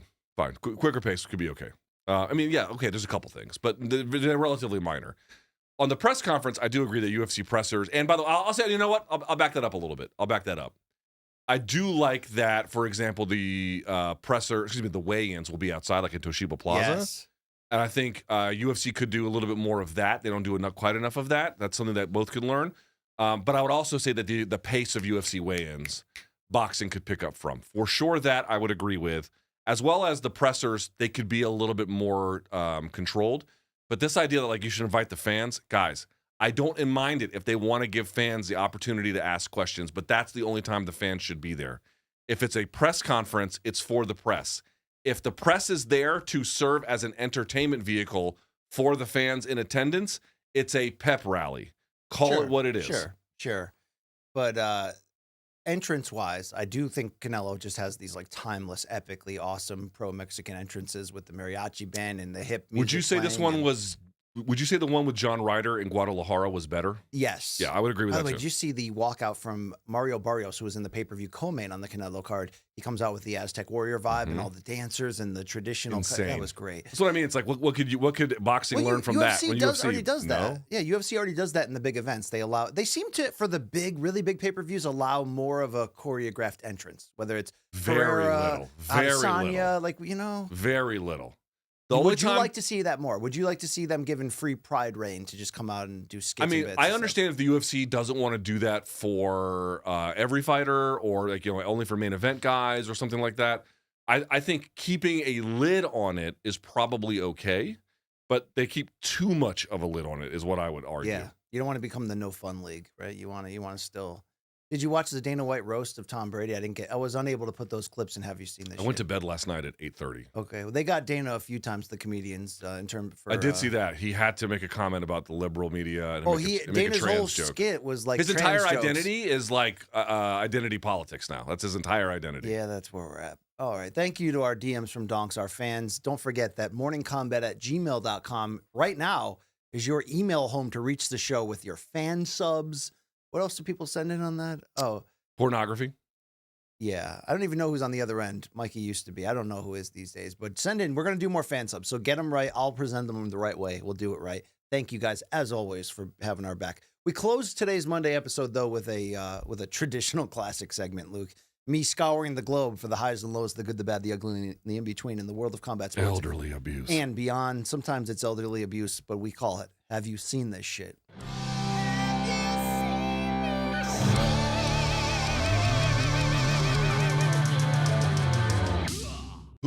Friday's UFC weigh-in show in Rio brought out some traditional Brazilian dancers, and watch Anik, DC, and Uncle Dean Thomas get down here, Luke, Riverdance style, right? So I will tell you that. You ever taken a samba class? No. I took a samba class one time because I've taken salsa classes and samba. Dude, samba is the hardest of them all. Like, it's not, it's so, salsa Look is, at Anik. salsa is easy compared to samba. Okay. This is getting a little dirty dancing style. If I gotta be honest, I'm just looking at their thongs. Okay. There you go. I'm not even going to pretend I'm Good looking fun at it. had by all, but we had a great face-off. Speaking of let's effing go Scotland, Paul Craig and Kyle Boralho painted their faces That's exactly his name. Scotland and Brazil, respectively, Luke, and we had a let's fucking go Scotland moment. Great right face-off. here. Yeah. Great face-off. Are they going to kiss? Kyle didn't bend at all from this, Luke. He was not intimidated by Scotland. Yeah. Well, you know what? I got to say, great face-off, although the glasses kind of take away from it. Yeah, to some degree. A little bit. We got the DM from Donk about the full Michel Pereira experience. Let's relive this fight with Ihor Potieria. Oh, first we had this at the weigh-ins. This is from the Dana White cam. This guy's just full on. Dude, he is so athletic. It's unbelievable. These kip-ups that he's doing are ridiculous. Insane. There's not even anyone there in the crowd, and he's just like pulling out the full There's arsenal. more people on stage. Yeah, well, he brought that same energy, Luke, when he needed just 54 seconds to spaz out Potieria here by submission. Let's get a look at some of the highlights. So he drops him, which is great. And then he was like, you know what? Fuck passing guard normally. I mean, bah! Can that become legal? Because that's just stupidly insane. It's got to be legal. Here's what I was going to say. That would be one of the shots that you actually would not want for the knee of a head of or for the head of a ground Basically, I opponent. say if you can do the backflip, then whatever happens, happens. That's a rule that's good for fraternity houses. I don't know if it's good for the UFC. The reality is this. And you would know from experience. You would. Dude. I would. What I'm going to say is if you're going to let someone on the ground take a shot, you want their head to have and their neck to have flexion. So if I shoot on you and you greet me with a knee, my head can go back. But if I'm laying on the ground, my head can't recoil. Yeah. So then you take everything as a consequence. I'm Look, not. It's not a soccer kick. I don't want a soccer kick, but I think you should be allowed a little bit more. I'm going to say one more time. I just don't like Potieria's game, so I just don't mind. You know what I mean? Go. You know I love and pop when real recognizes real in this show. How about backstage at 301 with this WEC reunion when Uncle Faber comes in to hug Jose? I love these living legends, Luke. It just brings back like not our childhood, but our more intimately young MMA fandom life. People just don't know. And there's Andre Pederneiras. Oh yeah, from Club Shoot the Box. He is I think he controlled or does still control Chuto Brazil. Yeah, I'm just making. But he's not from Shoot the Box. Okay, no, I'm not like I know. Okay, Shoot the let's Box keep is it going. in Curitiba. All right, Mr. GHB himself, Roofy, came through with this scissor sweep on Jamie Malarkey. It's not a scissor sweep. Wow. It's a leg scissors. They're different. Well, you always say off camera that you can't wait for the day when two fighters in the UFC finally scissor each other. You got it right here, Luke. Scissoring. I mean, it was a good highlight, right? It's a fantastic. Is that the same move that Anderson Silva got caught with? Yes, the leg scissors. By who? And that Like was Rio Chonin. Rio Chonin. I was going to say Ryo Chenan, Luke. Oh, look at that. They can put the little kind of green screen there. Yeah, not bad. Yeah, that's we should pretty get some elderly death in the middle of there or something. Luke, let's go over to Jakar Close. Just to be very quick. If something is a sweep, that is a reversal of position from some form of guard. There has to be use of a guard. Otherwise, it is not a sweep. Sweeps are different than reversals, and that is a takedown. So everyone can shut the fuck up about that, please. Wow. All right. Wow. All right, let's close on the UFC at 301. Here's Jakar Close slamming himself out of a guillotine, Luke. Have you ever seen this? So the reason why you haven't seen this is because he basically slams himself into mounted guillotine. But it worked only because he got out of it. Yes. Okay. It worked. It worked this time. Are you saying 60% of the time that it works every time or something like? Are we going? You don't do Anchorman. I forgot. Anchorman. Here we go. Put the camera on me. Ready? Anchorman. Not a funny movie. That's a movie for 2005. It was. Come on. Anchorman listen to me. Anchorman is a movie for simpletons. All right. Okay, there we go. Says the frat boy. Hey, let's keep it going. You know that Blessed Highly Favored song that just can't get out of anyone's head? There's a new music video for it starring Oscar De La Hoya and his significant other Holly Saunders. Did you see? This is real. I'm not doing a bit. This really happened over the weekend. Let's watch it. I'm blessed, highly favored. I'm blessed, highly favored. I'm blessed, highly favored. Juicy all, suits tailored. I'm bliss, highly favored. I'm bliss, highly favored. I'm bliss, highly favored. Juicy all, suits tailored. Every day I wake up and do my job. I'm on the private plane, getting closer to God. Luke, Oscar put in his own character video here a small man, what would you call it? Little person? A little person wearing fishnets, which calls back to one of Oscar's greatest hits. So he's having fun with himself. What do you make of that? I mean, he is both blessed and highly favored, it would seem, Luke, but I think someone needs to throw carbonic acid in my face. did you see Oscar's lady showed up at the weigh-in with that full body nude suit? I did see. I I didn't see it. I didn't shit? see it, but for you sending it to me. Yeah, I think they would shut us down if we played it. But it's a full body dress that makes it. So she was clothed, But the pattern shows breasts and vagine. Vagine, yeah. And I was like, I don't know what the what is Oscar doing, and why did he have like little people boxing for no reason? Shoes Dior. Suits tailored. I mean, it won't leave your body, Luke, It once will. it gets in there. It's not gonna anyway stick. Okay, speaking of really weird things captured on tape in Las Vegas this weekend, here is the announcement for Merab versus O'Malley at the Sphere.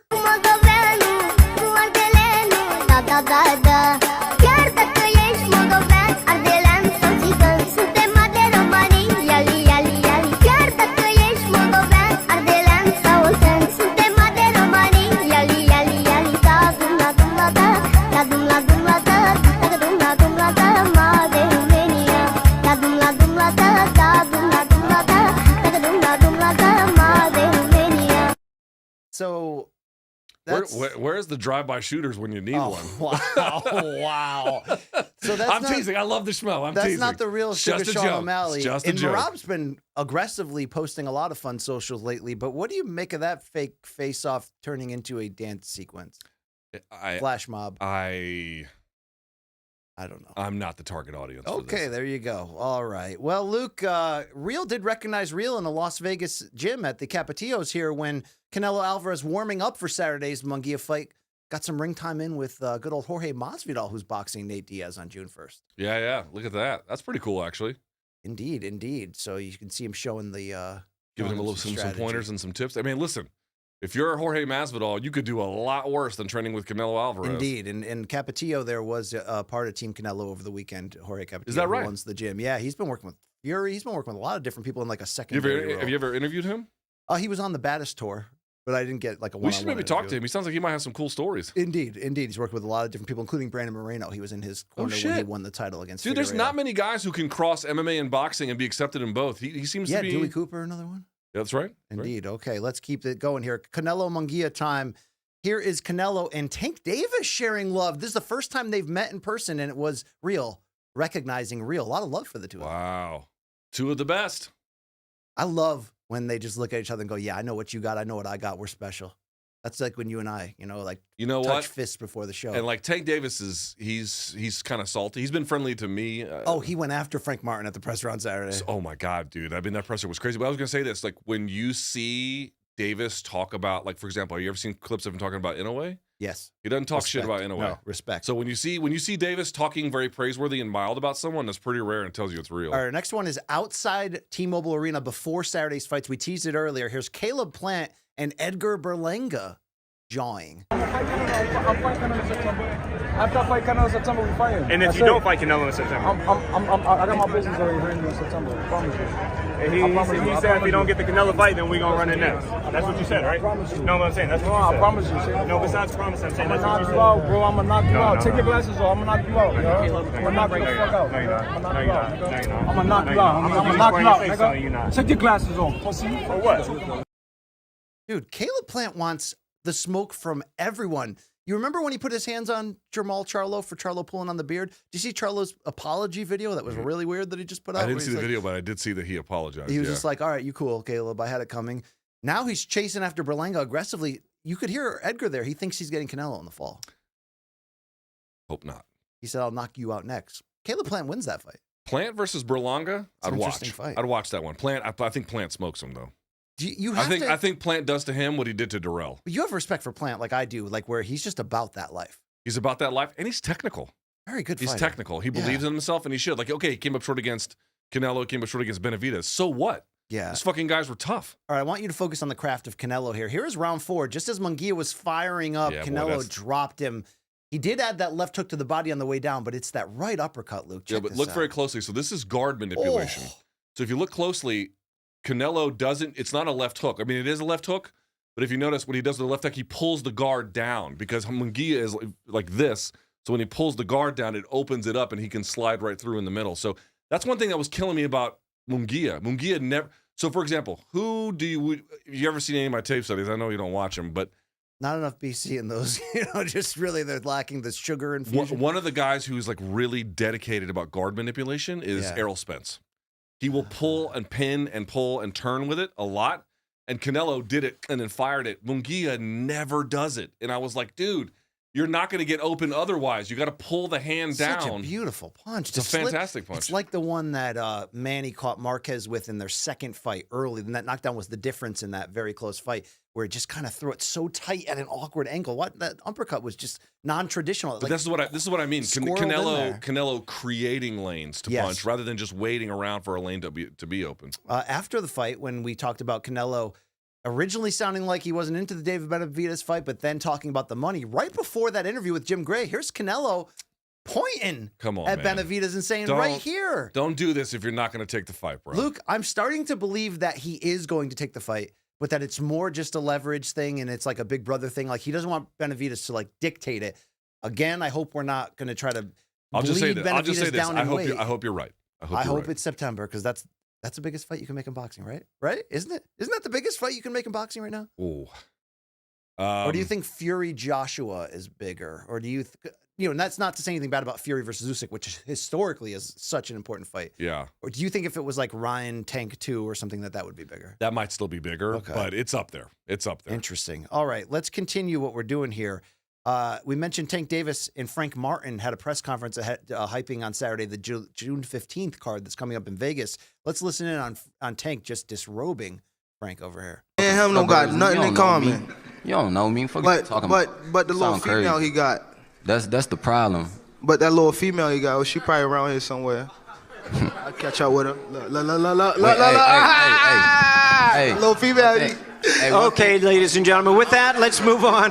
Listen, this is a tremendous fight. June the 15th, Saturday, MGM Grand Garden. Luke, the powers that be, the court of public opinion has basically 10-7 this round between them, as if Gervonta, the whole presser. I mean, every time Frank tried to talk, Gervonta jumped in and be like, he's from the suburbs. You know, he just like always have the right jab at the right moment. Does that matter? Do you think Frank got sunned in this? I'll say this. Tank had one diss that I thought was so deep and it didn't get picked up on. He was saying like, oh, I've seen Tank to Frank Martin. He was like, oh, I've seen you party with Ryan. He's like, when? And he was like, oh, not this fight, but a previous fight. And he was like, oh, yeah, not this fight, but yes, when he goes over his last win, the Duarte fight. Yes. And he was like, man, if I started boxing when you started boxing, I wouldn't be out in the club. He's like, what do you mean? He's like, well, you started boxing when you were 15. I didn't. I started when I was 6. And he's like, you have all that time you need to be catching up, and you're out there getting drunk and fucking around in the clubs. Dude, he goes, planting mountains mentally. Yeah, he goes, dude, you don't have the skills to be partying like that. And I was like, God damn. Well, first of all, the exchanges between them drove the heat up ahead of June 15th. Big time. Let's look at the face-off. It did get a little bit intense at times. I like this angle where you can see Tank coming from a distance. Dude, Tank is all fucking I mean, business, Frank didn't boy. back down, but Tank is like talking about his girl. I mean, he's hitting him from every angle. Dude, that is fucking Baltimore right there.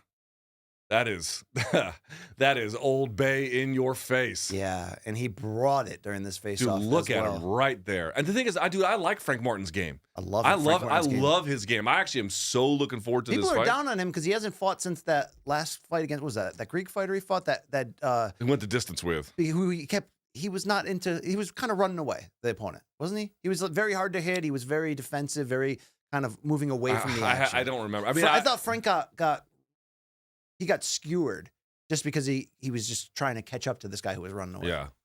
Whatever. There we go. Hang on. Who's the big donk in the back? The white guy.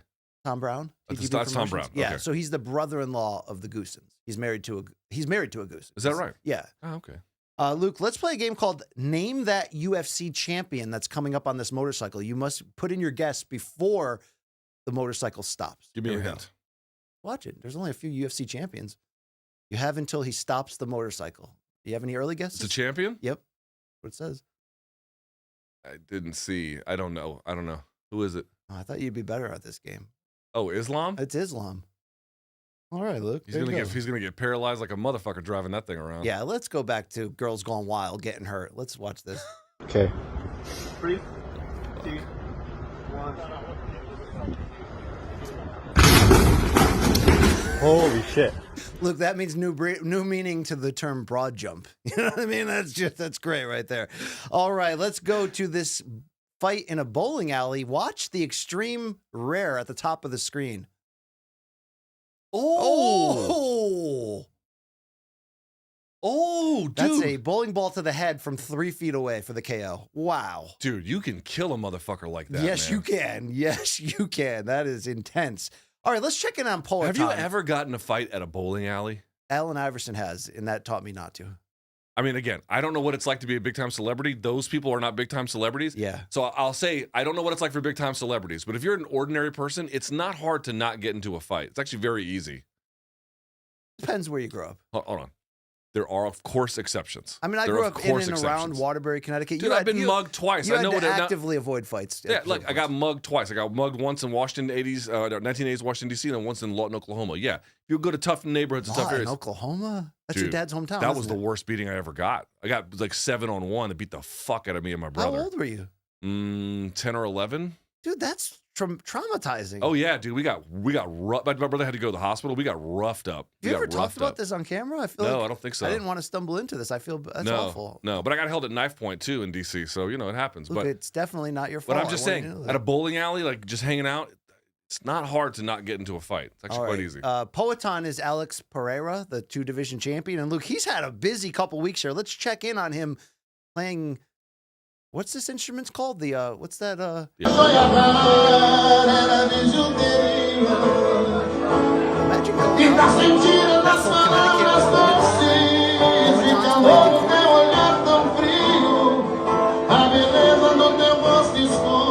the Here's the reality, though. He could be doing a terrible job, and they're just going to run slides. It's like, dude, you hit the wrong note. Shama. Yeah. Well, Poetan went backstage at 301. And what's the new thing of active fighters just look, they see DC from the distance, they just want to take him down. Luke. I don't get that, but Let's they watch. love it. What the hell? Hey, stop this guy. Hey, someone please. Someone please. Security. DC legitimately Security. Switches off. Alex, someone show us. Single. High crotch. Hey, please. It's a double. Alex. Security. Enough. Hey. The security guard's being like, really? He's like, he's had enough of DC, DC is old and fat now, and I love it. Nothing He's wrong become like with a it. mascot Nothing for wrong those with guys. it. Yeah. Also, Poetan ran into this former UFC champion at the Europa Park. I don't think that that's him. Okay, that looks more like a bootleg Volkanovski in a German. It looks just park. like a bald asshole. There. All right. Well, Luke, I would never have guessed that a gas station hot dog could save a man's life because look what it's done to my life, right? Your house, sadly, tragically, completely destroyed. Where were you today when the storm rolled through? You know, I was at the gas station getting hot dogs, and it saved my life. So, hot dogs saved my life. Score one for the glizzy right there, Luke, right? I mean, come on. Dude, next time we do a watch along, we need to get the glizzies that we like hollow out and then use as a straw. Oh, I thought you were going to say use as a bong. We can do that too. We can do that too. All right, we got a couple more here, Luke. You know how you always telling me I have the grossest feet in America, you and my family? I don't think your feet are You grosser. have really gross I was gonna feet, say I don't too. think your feet are grosser than mine. We're equally. And I just want to awful. remind people that if we're going to celebrate cauliflower ear and these UFC legends and be like, that's Dude, I don't think you get to that's the grow receipt. bacteria on your balls and be like, this is cauliflower ear. But this is the this is the, you know, it shows where I've been, Luke. The smile on this guy gives me the This creeps. is Shaquille O'Neal, who actually Dude, does have the grossest toes. Dude, look at in he doesn't America. have toes. He has hooves. So Luckily, Shaq's a Hall of Famer, Luke, so he can. No one's going to say anything bad to him. You won't pull your toes out now. Put them on camera. No, why? What? You won't do it now. Will you show us your navel tattoo? No. All right, then I'm not showing my toe. Actually, will you put your beard on the line? I'll put my toes on the line. We'll go toe by toe. Again, I don't understand why you are so concerned with my appearance. I don't care if you live or die. All right, Luke. We got reunited with the New York City subways now that we're back here at Meadowlark Studio every And there's Monday always morning. human feces at the stop But here. sometimes you get unity and people from unlikely backgrounds come together. Let's watch this great moment.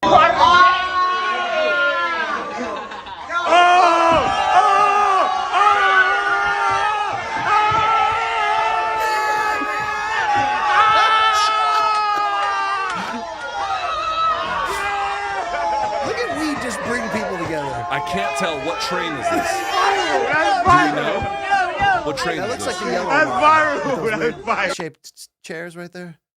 The yellow line. Yeah, like the one that. They're numbered here. No, not. There's also letters as well. Yeah, but the letters are. No one goes by the yellow line. They're like the N, the R, the W, the Yeah, it's like the 1 W to 2. train or some shit, or the R train. I don't know. If it's above ground, it's outer borough typically. So. Okay, thank you for that. But that was It is. incredible, Matt. I mean, that was great. Have you never connected those dots? No, thank you. Just now it occurred to you? It hasn't affected my life up to this point. It still won't, Luke. Okay, here's your T-shirt of the week. Let's see if you're interested in this. Let me pee in that butt. Or maybe that's the name of the new R. Kelly album. I'm not really sure, but either way, that man is representing it. Luke, you ever try air fried hash browns? I hear they are taking Air fried over. hash browns. I have not. Watch this gentleman. I want to have some hash browns, air fried hash browns, and I'm feeling great. Thumbs up to air fried hash browns. Is that like all of our listeners put together in one person? Is that who it is? You picked this clip because he's on drugs? Yes. Okay. exactly. Luke, do you remember Blood Diamond? Remember he came over? It was like the next big thing. Yeah, it was. What's the name of that? It was like the CKB tax. Like Yeah. you want Volkanovski, Hooker, and Adesanya, you got to take Blood Diamond. Kaikar France, don't forget him. Mike Mathenia or whatever. Luke, he went in there this weekend in his first fight since getting cut by the UFC. He took on Raymart Quintana. And got uppercutted into living death. The diamond started bleeding, and that's it, Luke. KO 1, just like that. Yeah, not going so great for him, huh? Not really. The other swinging drum of the week took place at this high school. Let's watch. Oh my fucking God. Imagine if you could do that in public to our listeners, Luke, at a live show, just one by one. Throwing instruments at them? That's the shit of the week. I hope you That's it? saw it. I don't think that was an inadequate batch. That was an inadequate batch. I did it from an airport. I was underslept and, I'll forgive you because I know what your travel day was like, Yeah. but I want to look at me. Look at me. Ready? Put the camera in my eye hole. Yeah, there Ready? you go. 2 thumbs down. Yeah. I wish I had more hands. What would you do? I'd give you that BC's feces 4 thumbs down. If you had a third hand, what would you do with it during the show? Something just foul. Don't answer that. Don't answer I would that. scratch my balls and then try to rub my finger underneath your nose. Everyone can go to youtube.com/Morning Combat right now and check out Room Service Diaries It's up. 1.0. We It's up. recorded it Thursday night in Las Vegas in the midst of Canelo Mungia week. Hear Luke talk about crying in a Hooters. I did, in fact, cry in a Hooters, yes. And I think we did acapella 90s rock to close. It took a while to get there. It was slow brewing, that one, Don't count yourself out yet. You were upset with my energy levels and yawning during half of it. You yawned. I counted 6 times on fucking camera. Do you know how much those weeks take out of us? I guess you do. You were there. Yeah, I was there. It takes a shitload out of me. Still taken, Luke. I got to tell you, so I had to take 2 flights back to get home. Yeah, So do that all the time. So I had to fly from Vegas to Chicago. That's about 3 hours 45. And then I had to fly from Chicago to DC. That was about an hour and a half. And I was thinking to myself, BC does this every fucking time. Dude, I just put a bullet in my mouth. Oh, that is so unnecessary. Yeah, I could not imagine Luke, having to do that every single there time. was one seat back yesterday from Vegas to the East Coast, and it took me to Philly, and I took that seat. You people. And because I really need the money. Dude, they offered. Put the camera on me. For you people. For Jay Paquette. For John Mahoney. All right. For all of our other listeners combined. Saul. Melissa loves nachos and MMA, okay? Saul A from Chicago for all you people. And I'll be taking the train to Hartford as soon as we get out of here, Luke, okay? The land that time forgot. And then taking an Uber to the airport to get my car. They could literally just sink Connecticut into the ocean and no one would miss it. I'm starting to grow on Amtrak. I was always a Metro North guy my whole life, but now I'm starting to grow on your Amtrak thing. You can work on there. The Wi-Fi actually works. The only thing I'll say about Amtrak is between DC and Boston, that what they call the Acela corridor. Yes. It works pretty well. Outside of that, you're on your own. Philadelphia's train station this morning, the It's not 30th bad. Street train station was so much better than Newark Penn. So much. Dude, the Philly train station is the 30th Street station is what they Yes. call. So much better than Newark. So much better. DC's is they're making a new one, but it's the old one is nice. The Philly one is nice. The one in Delaware, not that nice. Who were we talking to this weekend? Was it Ariel who was trying to tell you, like, get out of DC, bro? Sell your house, make He was some asking money. if I wanted to go back to New York, but it's like, dude, New York's expensive. It's no cheaper than DC. You So don't live in New York. Live in in the burbs. Live in Jersey. Live in says Long Island Luke. He says live in Long Island. Again, I would rather eat a bullet than live in Long Island. Okay, this is dark. A moving at bullet. best. Yeah, this is ready? dark. Okay, that's not an acceptable move on this show at any point. Anything coming attractions for Morning Combat besides being back here next Monday doing what we do? I don't think so right now, but we are. I will say this. If you want to hit us up, morningcombat@gmail.com, we are trying to figure out exactly our event schedule for the next, I would say until the end of summer. We're trying to figure that out and what that's going to look like. And so what events do you want us to go to? Where should we be?